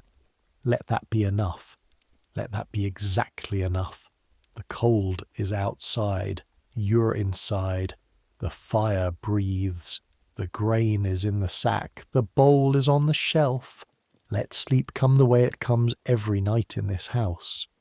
Not as escape, not as relief from something unbearable, but as the body's simple accounting. The body saying, you have done what needed doing. You have eaten what there was to eat. You have kept the fire and the family and the wheel turning. Rest now. Let the sounds of the village go thin and far. Let the cold stay outside where it belongs. Let your hands stop their constant readiness and lie quiet for once, for these hours, for whatever the night gives. Outside the frost is building on the thatch. The stars where the clouds break are extraordinary. The density of stars in a world without electric light is something no one living now has seen. More stars than seems possible, more than can be counted, more than any one person has ever tried to count, because counting them would require a night with nothing else in it, and no one in your world has had such a night. You have never tried to count the stars. You have seen them many times in the way you see your own hands, as part of what's there, as background, as the texture of the dark above you. You have never thought of them as something to study or name. They are the night simply, and the night is what the day becomes and what becomes the day again. The wheel turns. You sink into the straw. The last thing you feel is the warmth of the fire on your face, and the weight of the day in your arms, and the faint satisfaction of the bowl being empty, which means it was filled, which means you ate, which means tomorrow you will wake, and the fire will need building, and the cow will need leading, and the grain will need measuring, and the work will be there waiting exactly as it is always waiting. But that is tomorrow. Right now there is just this. The dark, the warmth, the breathing, the bowl on the shelf. Centuries will pass before the fork arrives at your table. Centuries before the plate replaces the board, before the individual portion replaces the communal reach, before the hand that goes into the food is considered a problem rather than the most natural thing in the world.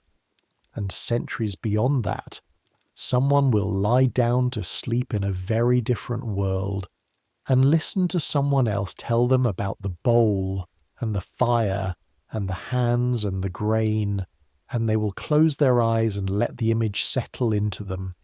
The communal bowl and the communal table and the communal work that made both possible. And maybe, in that moment, something will be recognized. Not nostalgia. You would not want their longing for what you have, because what you have is also hunger and cold and the February hedge and the ache in your father's hands. But recognition, the recognition of something true about what eating is, beyond nutrition, beyond the chemistry of fuel and body. The recognition that the hands in the bowl were never just hands feeding a body. They were the village reaching for itself. But you're not done yet. Not quite. There's more of this world to sit with before the sleep takes you completely. Let's go back to February, to the morning when the water bucket is empty and someone has to go fill it. That someone is you. The well is at the centre of the village near the church, a stone-lined shaft sunk deep into the earth by the labour of people long dead, coped with a wooden frame and a windlass and a rope that has been replaced 3 times in your memory and needs replacing again, the fibres fraying at one end in a way that your father has pointed out to the reeve twice without anything being done about it.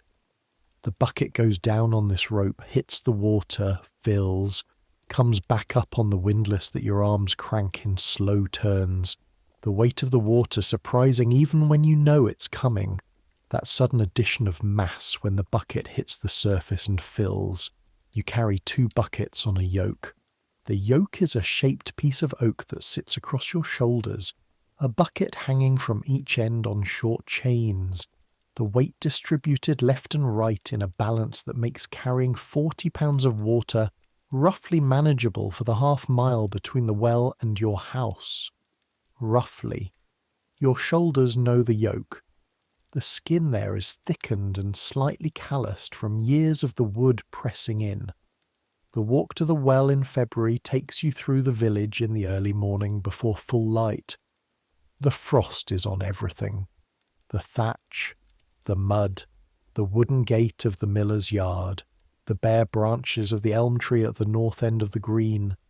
The world looks cleaned by the cold, everything white and still and specific, each frost crystal its own geometry, too small to distinguish individually but collectively making the morning look like it was made of light rather than water. You don't stop to look at this. You are cold and going to get colder when you pick up the water. You move quickly, boot soles cracking the ice puddles in the ruts, your breath going ahead of you in puffs. At the well, Mary Osgood is already there, the reeve's wife, a capable woman of about 40, who manages her household with the same administrative precision her husband brings to the manor's books. She's winding the bucket up, her arms working the windlass with an efficiency that suggests she does not find this task hard, which she probably doesn't, which probably means she has been doing it since she was younger than you are now. Will Cotterill, she says, acknowledging you without stopping the winding. Morning, you say. This is about all the conversation that happens at the well. The village well is not a social gathering point the way it will be romanticised into in later centuries, the place where women gossip and news is exchanged. It is a place where you get water, which is heavy and cold and needs to be carried home before it can do anything useful. And the sooner you get it, the sooner you can be doing something that involves not standing in a February morning with your hands going numb on iron chain. You lower your bucket. The rope pays out, the windlass spinning. The bucket hits the surface 50 feet below. You hear the change, the hollow sound becoming a wet one, and fills, and you wind it up, your arms working in slow, steady circles, the weight building as the bucket rises. The water comes over the edge of the well. You unhook it from the rope and pour it into your yoke bucket. The water is cold. Not ice cold. It comes from deep enough that it is actually slightly warmer than the frozen surface world above it. which is the logic of wells in winter. The earth below the frost line holding a temperature that the air above has abandoned. But cold enough. Your fingers feel it through the bucket's metal rim. You fill the second bucket, hook both onto the yoke, settle the bar across your shoulders. The walk back is slower. 40 pounds of water hanging from your shoulders, the bucket swaying slightly with each step, the water sloshing and threatening to spill if you move too quickly.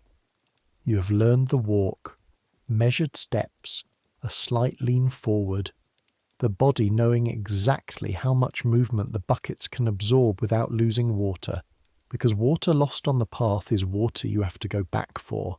This is how your household gets water. Trip by trip, bucket by bucket, the half-mile from well to house walked 2 or 3 times a day depending on what the household needs. Water for drinking, water for the pot, water for washing on the days when washing happens, water for the animals. Water is never simply available. Water is always a trip. This is one of the things about your world that is hardest to explain to someone who's never lived it. The constant physical effort of obtaining what people in other centuries will consider simply background, simply there. The water that comes from a tap in some future world, present at a quarter turn of a wrist, cold and hot both available in the same fixture. This water required no one's shoulders, no frozen morning, no careful walk with a yoke.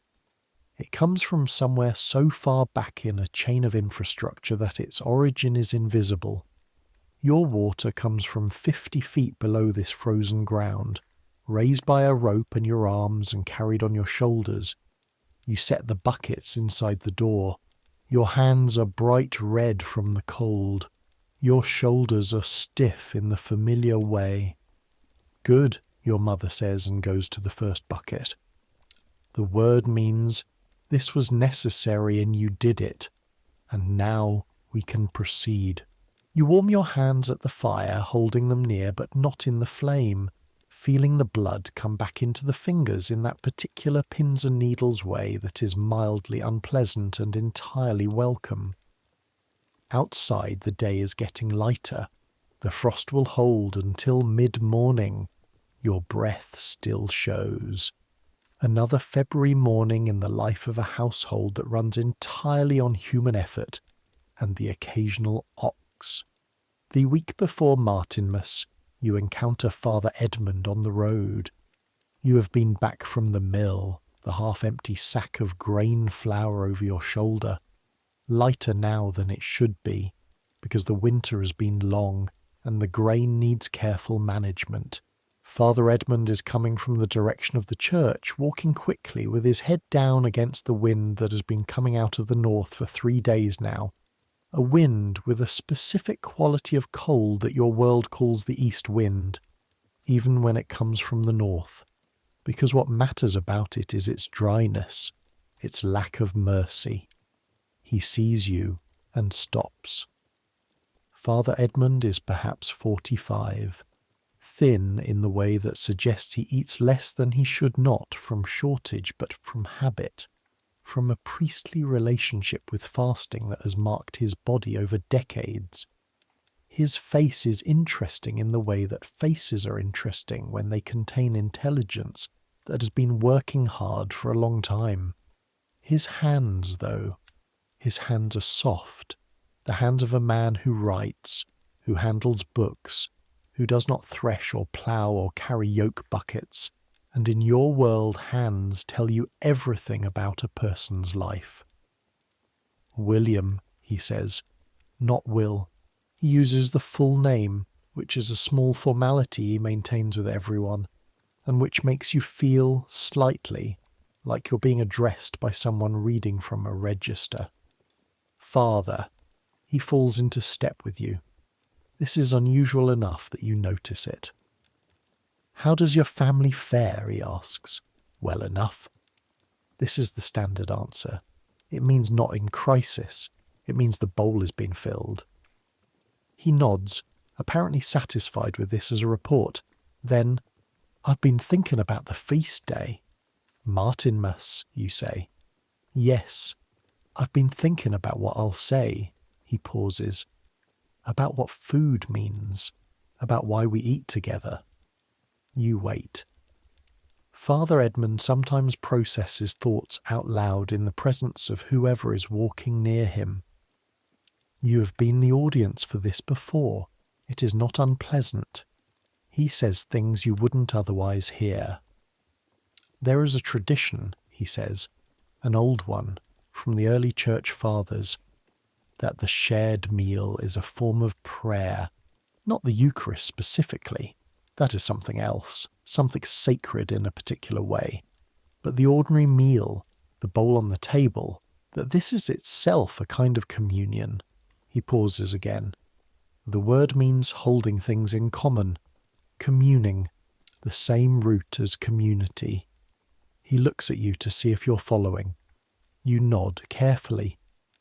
The problem, he continues walking, is that people have come to think of prayer as a separate thing, a thing that happens in church, in Latin, with specific words, and then they go home and eat their pottage, and the eating is just eating. It is just the body being fed. It has nothing to do with anything holy. He makes a small gesture with his free hand, dismissive. I think this is wrong.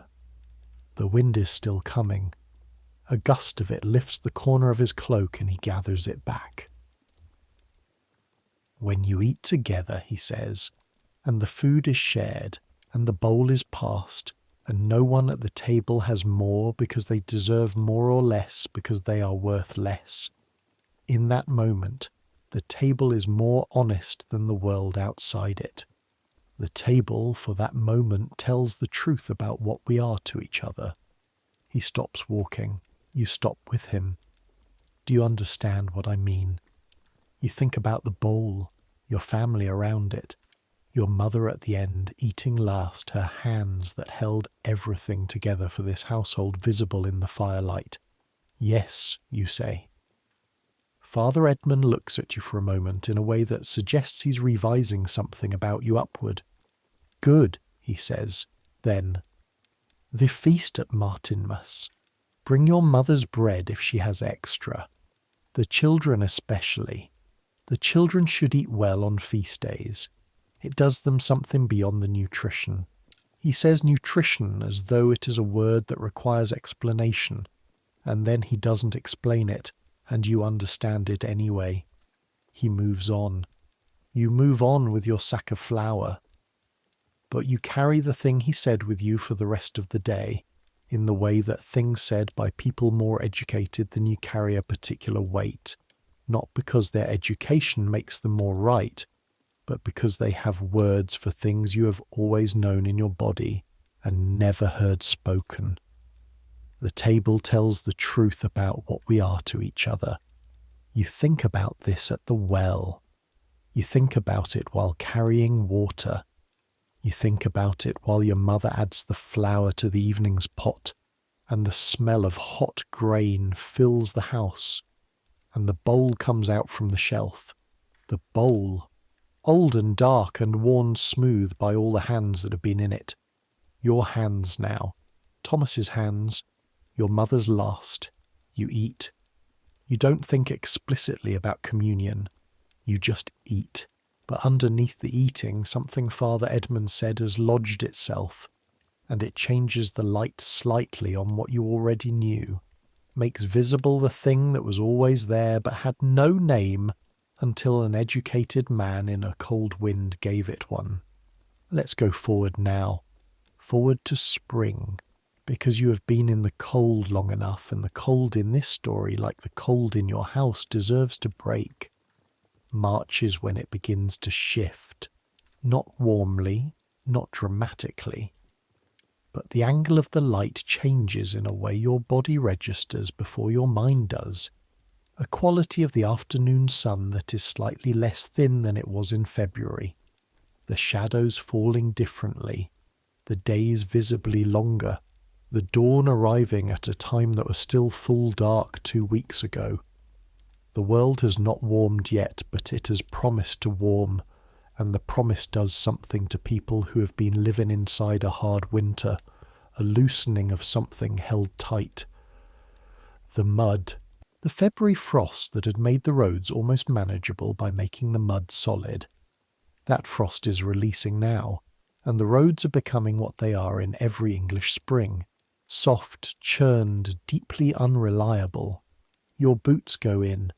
You can feel the suction of the mud trying to hold the boot as you lift it for the next step. That specific resistance that makes the knee work harder with every step, that turns a half-mile walk into something that takes real effort. You've been walking through English mud your whole life. Your boots are built for it, thick-soled, double-stitched, with a slight waterproofing of animal fat worked into the leather. They keep most of the wet out. Most, not all, but the garden plot. The garden plot in March is the most important piece of land in your world right now. More important even than the field strips, because the field strips will produce in August, and March is now. And what the garden produces in March and April and May is the bridge between the hungry gap and the harvest. Your mother is in it every day. She knows every inch of it, which corner drains and which holds water, where the soil is richest from years of kitchen waste being dug in, where it is thin and needs help. She knows where each planted thing is before it has shown itself above the surface, by the date she planted it and by some other knowledge that is entirely non-verbal, a spatial memory of the garden as it exists under the soil as well as above it. The first thing to show itself is the onion set she planted in autumn, the small pale green shoots emerging from the cold mud in a row that is exactly as straight as it was planted, because your mother's eye for a straight row is better than some people's use of a line. She does not pull them. Not yet. They're too small. They need more weeks. But she sees them every morning and the seeing matters. Next, the leeks, the ones overwintered in the ground, their outer leaves brown and papery, but the inner stalk still firm, still useful, still something that can go in the pot. She pulls 3 and brings them inside, and they go in the evening's pottage, and the pottage is better that evening than it has been for a month. The faint sweetness of leek through the grain, a taste of something other than grain and salt, a reminder that the world can be more various than February allows. April and the first real green. Nettles along the hedgerow, bright and specific, the newest leaves deep green and assertive, standing up in the cold light with what looks like confidence. Your mother brings a basket. She picks with gloves, old cloth wound around her hands, the stinging less through cloth, and she brings them home and into the pot, and the pottage that evening is green, genuinely green, and it tastes of iron and something fresh and alive that the month of January simply does not contain. You eat it from the bowl. Your hand in the green pottage, Thomas's hand. Your father's at the end. Your mother last with the wooden spoon. The spring is the bowl being slowly refilled, week by week, the world adding back what the winter took out.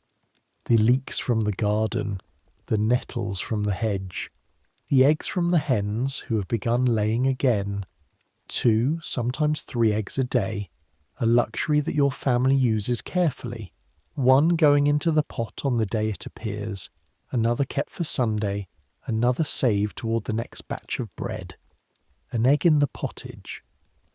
You feel this as a physical fact, the richness of it, the protein, the way it changes the texture of the grain dish from something thin and watery to something that coats the inside of the mouth differently, that satisfies differently.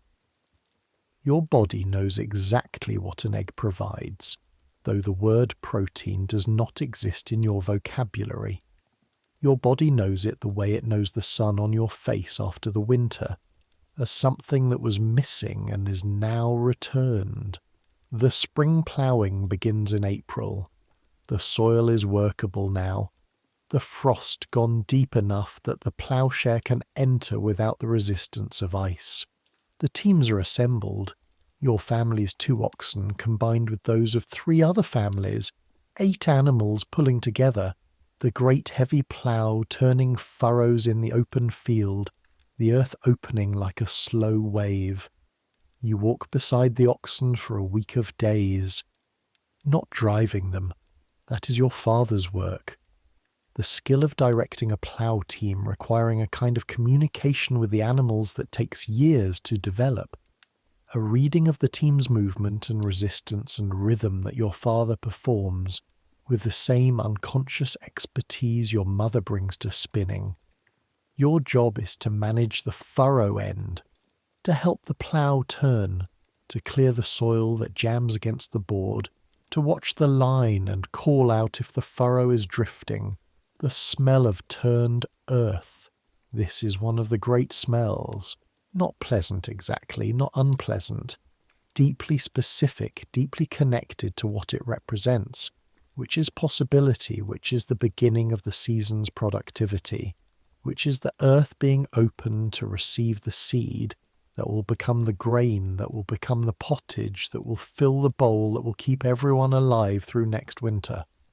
The smell of ploughing is the smell of the future being prepared. Your boots go into the ploughed earth with each step. The turned soil is damp and dark brown, bordering on black where it is richest, lighter and more crumbling where the soil is thinner, and you can read the quality of the field in its colour, the way your father reads the quality of a plough team in its movement. By the end of the ploughing week, your legs ache from the soft ground, the effort of walking through broken earth all day, the constant slight twist and sink of each footstep in the yielding soil. Your back aches in a new variation of the same harvest ache. Lower down, across the sacrum, where the bending and the adjusting and the work of keeping your balance in moving ground has accumulated. You eat your supper from the bowl with your ploughing arms and your ploughing legs and your ploughing back, and the pottage goes into you with the particular appreciation of a body that has been working for hours in cold air and needs fuel the way a fire needs wood, immediately, without ceremony. Hot grain and leek and the first egg of the week. It is enough. It is exactly, specifically enough. The planting follows the ploughing. Seed grain, measured carefully from the sack by your mother's hands. She knows exactly how much goes in each strip, has calculated this over the winter, during the quiet evenings when she seemed to be only spinning, distributed along the furrows by your father and you working together, walking the length of the strip, the grain going in at the right depth, covered by the foot in a movement your body knows automatically. 3 weeks of planting, then the harrowing, the heavy-toothed frame dragged across the planted rows to break the surface crust and cover the exposed grain from birds. Then the waiting. Waiting is a skill in your world, not patience in the sentimental sense, not sitting peacefully with your hands folded accepting the passage of time, waiting while doing everything else that needs doing. The strips planted, but the garden needing work and the animals needing care, and the Lord's demesne still requiring your 3 days a week, and the various obligations of the manor year still running on their track regardless of what your family's own land is doing. Waiting is the background against which all other work proceeds. The grain is in the ground. You are aware of it constantly. The weather becomes a daily subject of attention in a way that is not anxious, not the way a future world will be anxious about weather, checking small glass rectangles for predictions, but practical, a kind of reading of clouds and wind and the behaviour of animals that is as close to useful forecasting as your world gets. A dry May, people say, and a wet June. This year the saying is wrong, or the weather doesn't care about saying. May is wet and cold, which means slow germination, which means your father's face doing the careful, closed thing when he walks the strips and looks at the soil. June is better, warmer. The green begins to show on the strips in the proper lines, the tillers emerging, and the watching changes quality from worried to satisfied. The strips are growing. This is the thing about farming in a world where food is not guaranteed. The crop growing is not background, is not something you go about your life around. It is the central event. You check it. You walk the strips on your family's days and look at the progress. Your father crouches in the earth and pulls a small plant and looks at the root system and makes sounds that you've learned to read. A sound that means good, a sound that means we'll see, a sound that means trouble that can be managed. No trouble this year. By July the grain is showing ears. The long heads forming on the rye, nodding in the summer wind. The barley alongside, its characteristic whiskers already present, giving the strip a different texture from the rye, a silvery softness in the light that your father calls the barley beard. July is also when the work intensifies again. The weeding, the clearing of the paths between strips, the management of a dozen small tasks that prevent the field from reverting to the complex ecology it would become without constant human intervention. You work in the heat. The summer heat in England is not dramatic by any global standard, but it is present, a warmth that on good days is pleasant and on bad days, when the sun is direct and the work requires bending at the waist for hours, becomes a problem of a different kind from cold, a problem of sweat and flies, and the specific misery of a body running too hot in heavy wool clothing. You sweat in your tunic. The wool, wet against your skin, does something complicated. It keeps you warmer than you want when it's hot and colder than you want when the temperature drops in the evening, which it always does, which is always a sudden shock in July. The evening cold arriving with the dew and making the sweat on your body feel like cold water. You eat lunch in the field on summer working days. Bread and hard cheese and cold water from the stream, sitting in the shade of the elm trees at the field's edge, your back against the bark, your legs extended in front of you. The bread 3 days old and the cheese nearly as hard as the bread, but both of them welcome in the particular way that food eaten outdoors after hard physical labour is welcome.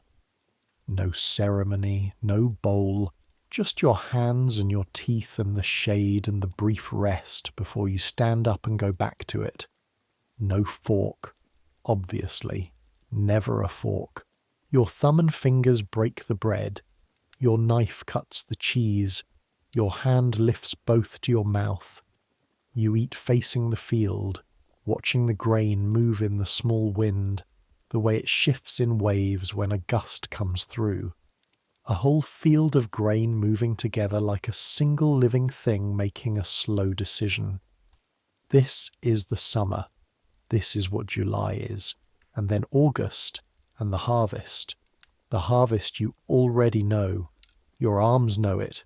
Your back knows it.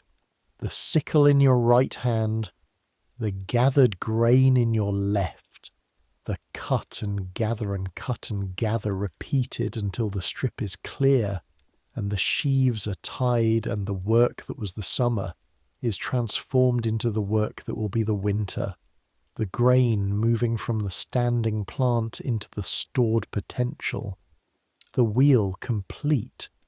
This is what most of human history is. Now let's go somewhere specific. Let's go to the afternoon in late summer, the one Sunday in August when your mother tells you to take Thomas and go. She means there is nothing that needs doing this afternoon that you two need to do. She means the garden doesn't need you. The field doesn't need you. Your father is resting. The house is resting. You are free for 2 hours. Free is not a word you use often in a literal sense. Thomas is out the door before you finished understanding what she said. You follow him. You walk north, up through the village, past the mill, past the church where St. Mary watches from her niche above the south door with an expression that might be serenity or might be resignation. Past the last houses and the dung heaps at their backs and the bean rows in their gardens, and then into the open land above the village, the heath, the long, slow rise of ground that takes you away from the field system and into the uncultivated, wild edge of your world. The heath smells different from the village. It smells of warm bracken and the dry grass of late summer and something sharp and herby from the plants that grow between the bracken, plants your mother knows the names of and you don't, spreading low across the ground. It smells of the sky, which sounds strange until you consider that the village smells of the village, of people and animals and fire and all the accumulated output of a community living closely together. And the heath smells of the absence of all that, which registers in your nose as freedom. Thomas is already ahead of you, running without apparent reason, the way 12-year-old boys run when given unstructured space and time. Not toward anything, not away from anything, just the body expressing its excess energy in the most direct available way. You don't run, you walk, but quickly, and with a particular quality of walking that happens when you are not walking to get somewhere, but walking because your legs have been in a field all week, and they want the different sensation of open ground and uphill movement. You climb to the top of the rise, the view again, different from January when your father brought you here and the world was silver with frost, different in August, the fields below you ripe with grain, the green tipping into gold, the strips marked out in their long ribbons across the open field system, each one at a slightly different stage of readiness. The whole thing a patchwork of greens and golds that is quite beautiful in the flat afternoon light. The village below, St. Mary's spire, the mill, the rooftops, 8 miles to the edge of your world in any direction. But from here the 8 miles looks like enough. It looks like a complete thing. Not a small thing, not a limited thing, but a whole thing. A system that contains everything a life needs to contain. The fields that produce the grain, the mill that grinds it, the village where the families live and the church where the year is marked, and the priest who says things in Latin that tell you your life has meaning in a language you cannot fully translate but can fully feel. The bowl and the fire and the hands. Thomas comes to stand beside you, breathing hard from the running. He says nothing, which is unusual for Thomas. He just looks. Good harvest this year, you say. Father said. He did. A silence. A good silence. The kind that comes when 2 people are looking at the same thing, and the thing is sufficient. Below you, someone is moving along the road that comes in from the east. A cart. You can just make out the shape, drawn by a single horse, coming in the direction of Stamford. A traveller. Someone from outside the 8 miles moving through your world on whatever business takes people between places in late August. You watch the cart until it is out of sight past the elm trees. Thomas picks up a stone and throws it at nothing in particular. It disappears into the bracken. Do you think about leaving? He asks. This is not a question you expected. You look at him. He's looking at the distant cart, now gone. No, you say. I do sometimes. You're quiet for a moment. Where would you go? You say. He shrugs. Stamford. Further. You can't go. Not without. I know. He says it the way you say things you know, and have made peace with in the specific way of someone who has not quite made peace with them. I know. The wind moves across the heath. The bracken sways. Below you, the gold fields hold the afternoon light as though keeping it, as though reluctant to let the day go. You will not leave. This is true. And you know it is true not only because the rules say you cannot, but because the idea of leaving, when you hold it up to the actual reality of your life, the fire, the bowl, the strips of land that are yours to work, does not feel like freedom. It feels like a different version of the same cold and the same hunger, but without the fire and the bowl and the hands that know how to manage both. Thomas will leave. You know this without knowing how you know it. There is something in him, the running for no reason, the question about Stamford, that will eventually become a decision, and the decision will become a departure, and your family will be smaller by one. You'll not think about this often, but in the way that older siblings sometimes understand younger ones with a clarity that has no rational basis, you understand this. Not yet. He is 12, and the harvest is in, and the bowl is at home waiting for supper, and the world is golden in the August light. Not yet. You start down the hill. Back in the village, the brown and white dog encounters you at the gate and follows you hopefully, because the dog is always hungry, and you always look like someone who might have food, which is a dog's eternal optimism about humans. You don't have food. You tell the dog this. The dog continues following you for half a block and then finds something more promising in the dung heap by John Fletcher's back fence, and abandons you without sentiment. Your house, your door, your mother at the fire. The bowl comes out. Let's talk about one more thing before the sleep comes. Let's talk about Christmas. Christmas in your world is not a day. It is 12 days. The 12 days of Christmas. This is a real thing, not a song, not a joke, not the abstract cultural memory of something that used to mean something. It is a period of actual celebration beginning on December 25th and ending on January 6th, Epiphany. And during these 12 days the manor does not require labour from its villeins. The fieldwork is suspended.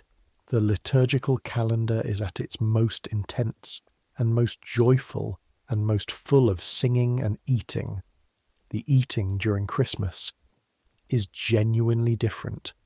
Your family saves for Christmas, deliberately, consciously, setting aside things through the autumn, the good sausage, the better cut of salt pork, a measure of the ale that had been brewing since November in the barrel your father keeps in the cold room, the honey from the bees, transferred into a small clay pot and sealed with wax, dried fruit if the season provided it, the wrinkled cherries and the dried plums from the market that your mother bought in October, with money set aside specifically for this purchase.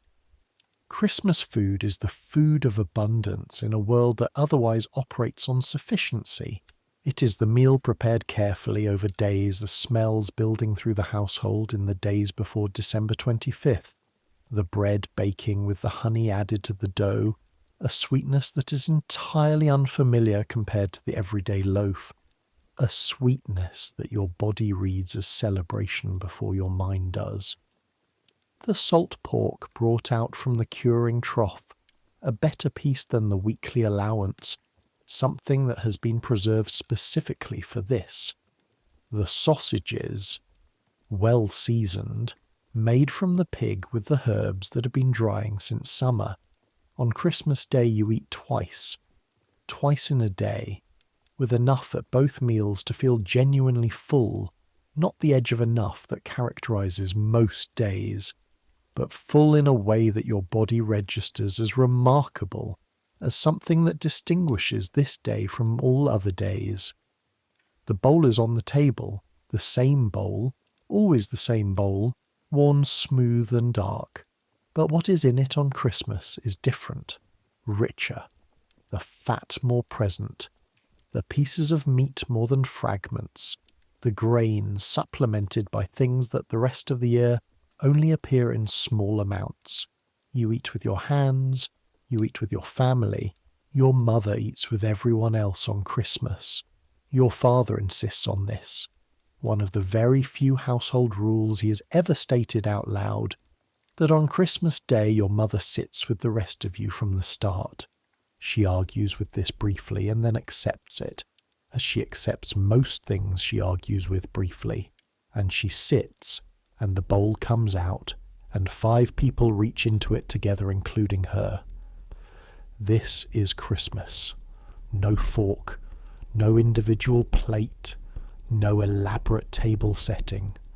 Just the bowl and the better food in it, and the family around it, and the fire larger than usual because there is wood to spare, and the cold outside is December cold, and even in celebration the cold is the context within which celebration happens. Father Edmund celebrates the Mass at midnight on Christmas Eve and again in the morning. Both times the church is full, both times the Latin washes over you, and the candles are more numerous than usual, a generosity of light that makes the cold stone nave look almost warm. The faces around you lit and specific, everyone in their best clothes, everyone sharing the same space. You come home from the midnight mass through the cold dark and the stars are extraordinary, the sky clear after a week of cloud, and the cold is so still and absolute that the stars look very close, closer than usual, as if the cold has clarified the air between you and them to something near transparency. You stand in the yard for a moment before going inside. The village is quiet. Smoke from the chimneys or from the thatch holes, going straight up in the still air, which means no wind, which means a hard frost coming. The church bell silent for now, having done its work. The stars turning in their ancient courses. You're 16 years old. You're standing in a village in Lincolnshire in the year 1289.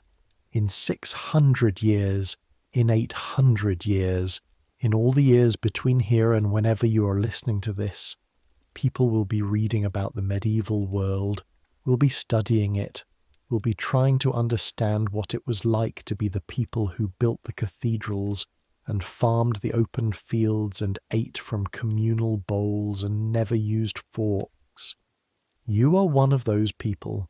You are standing in the night in which their studying is located, and from inside the house, through the thatch and the wattle, the smell of the Christmas pottage and the better sausage and the honey bread, the smell of the one time in the year when the bowl is filled past the line of enough. You go inside, the fire is bright, your family is there, the bowl is on the table and everyone is around it. The cold is outside where it belongs. Now let's let the day go. It has been a long day. Not this specific Christmas day, just the day, the composite day of everything this world is. The cold morning and the yoke buckets and the threshing floor and the lean-to at the back, where the salt pork hangs in the dark and the pot on the hook and the bowl on the table and the hands in the bowl. The wheel turning, the fire banked down. You lie down on the straw pallet and your back makes contact with the familiar surface and the familiar slight give of the straw beneath the cloth, and the blanket comes over you, and Thomas is beside you breathing in the rhythm that means he's already most of the way gone. Your mother's spindle is still. She will pick it up again tomorrow, but tonight it rests.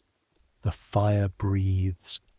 Outside, your world continues in its night forms, the animals in their byres, the dog on its rounds, the frost building on the thatch, the stars moving overhead in their patient circles. You are warm, you are fed, you are here. These 3 things are not guaranteed in your world. They are not assumed. They are earned daily by the labour of your body and the labour of the people around you, and the fact of having all three at once, warm, fed, here, is not small. It is, in the specific economy of your world, everything. Let the thoughts slow now, the way they do when the body has taken as much of the day as it can and needs to set it down.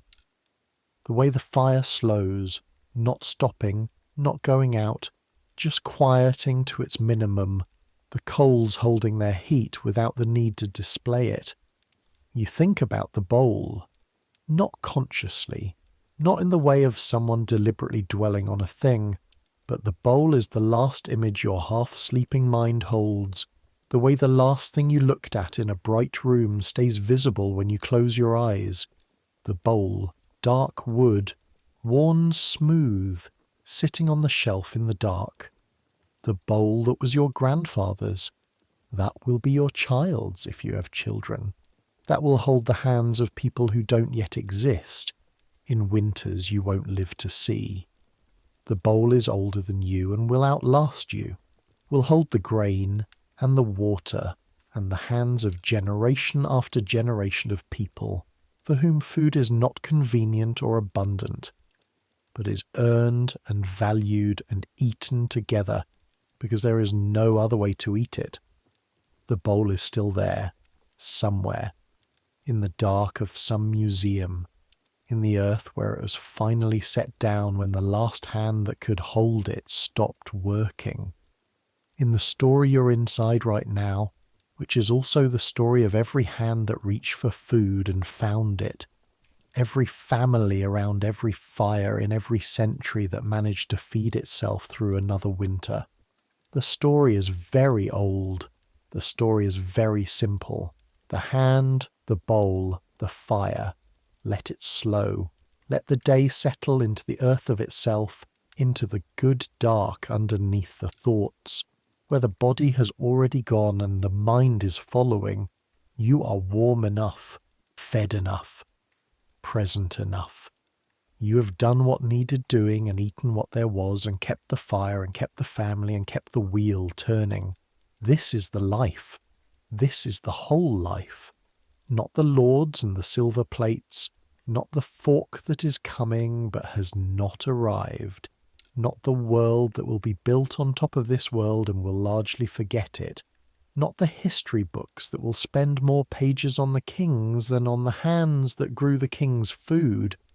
Just this. Just the fire and the bowl and the hands. Just the warmth. Just the sleep that comes at the end of a long honest day when you've been in your body fully, when the body has been used and rested and used again. When the grain is in the sack and the pottage was made and the bowl was passed and the family is here, all of them here, breathing in the dark. Centuries will pass. The village of Ashwell will change beyond recognition. The open fields will be enclosed, hedged and fenced and divided into the private property that the enclosure movement will make of them, over painful centuries, driving people off the land they farmed and into the towns and cities that the Industrial Revolution is waiting to build. The wattle and daub houses will be replaced by stone, by brick, by things that are solid and permanent in ways your house is not.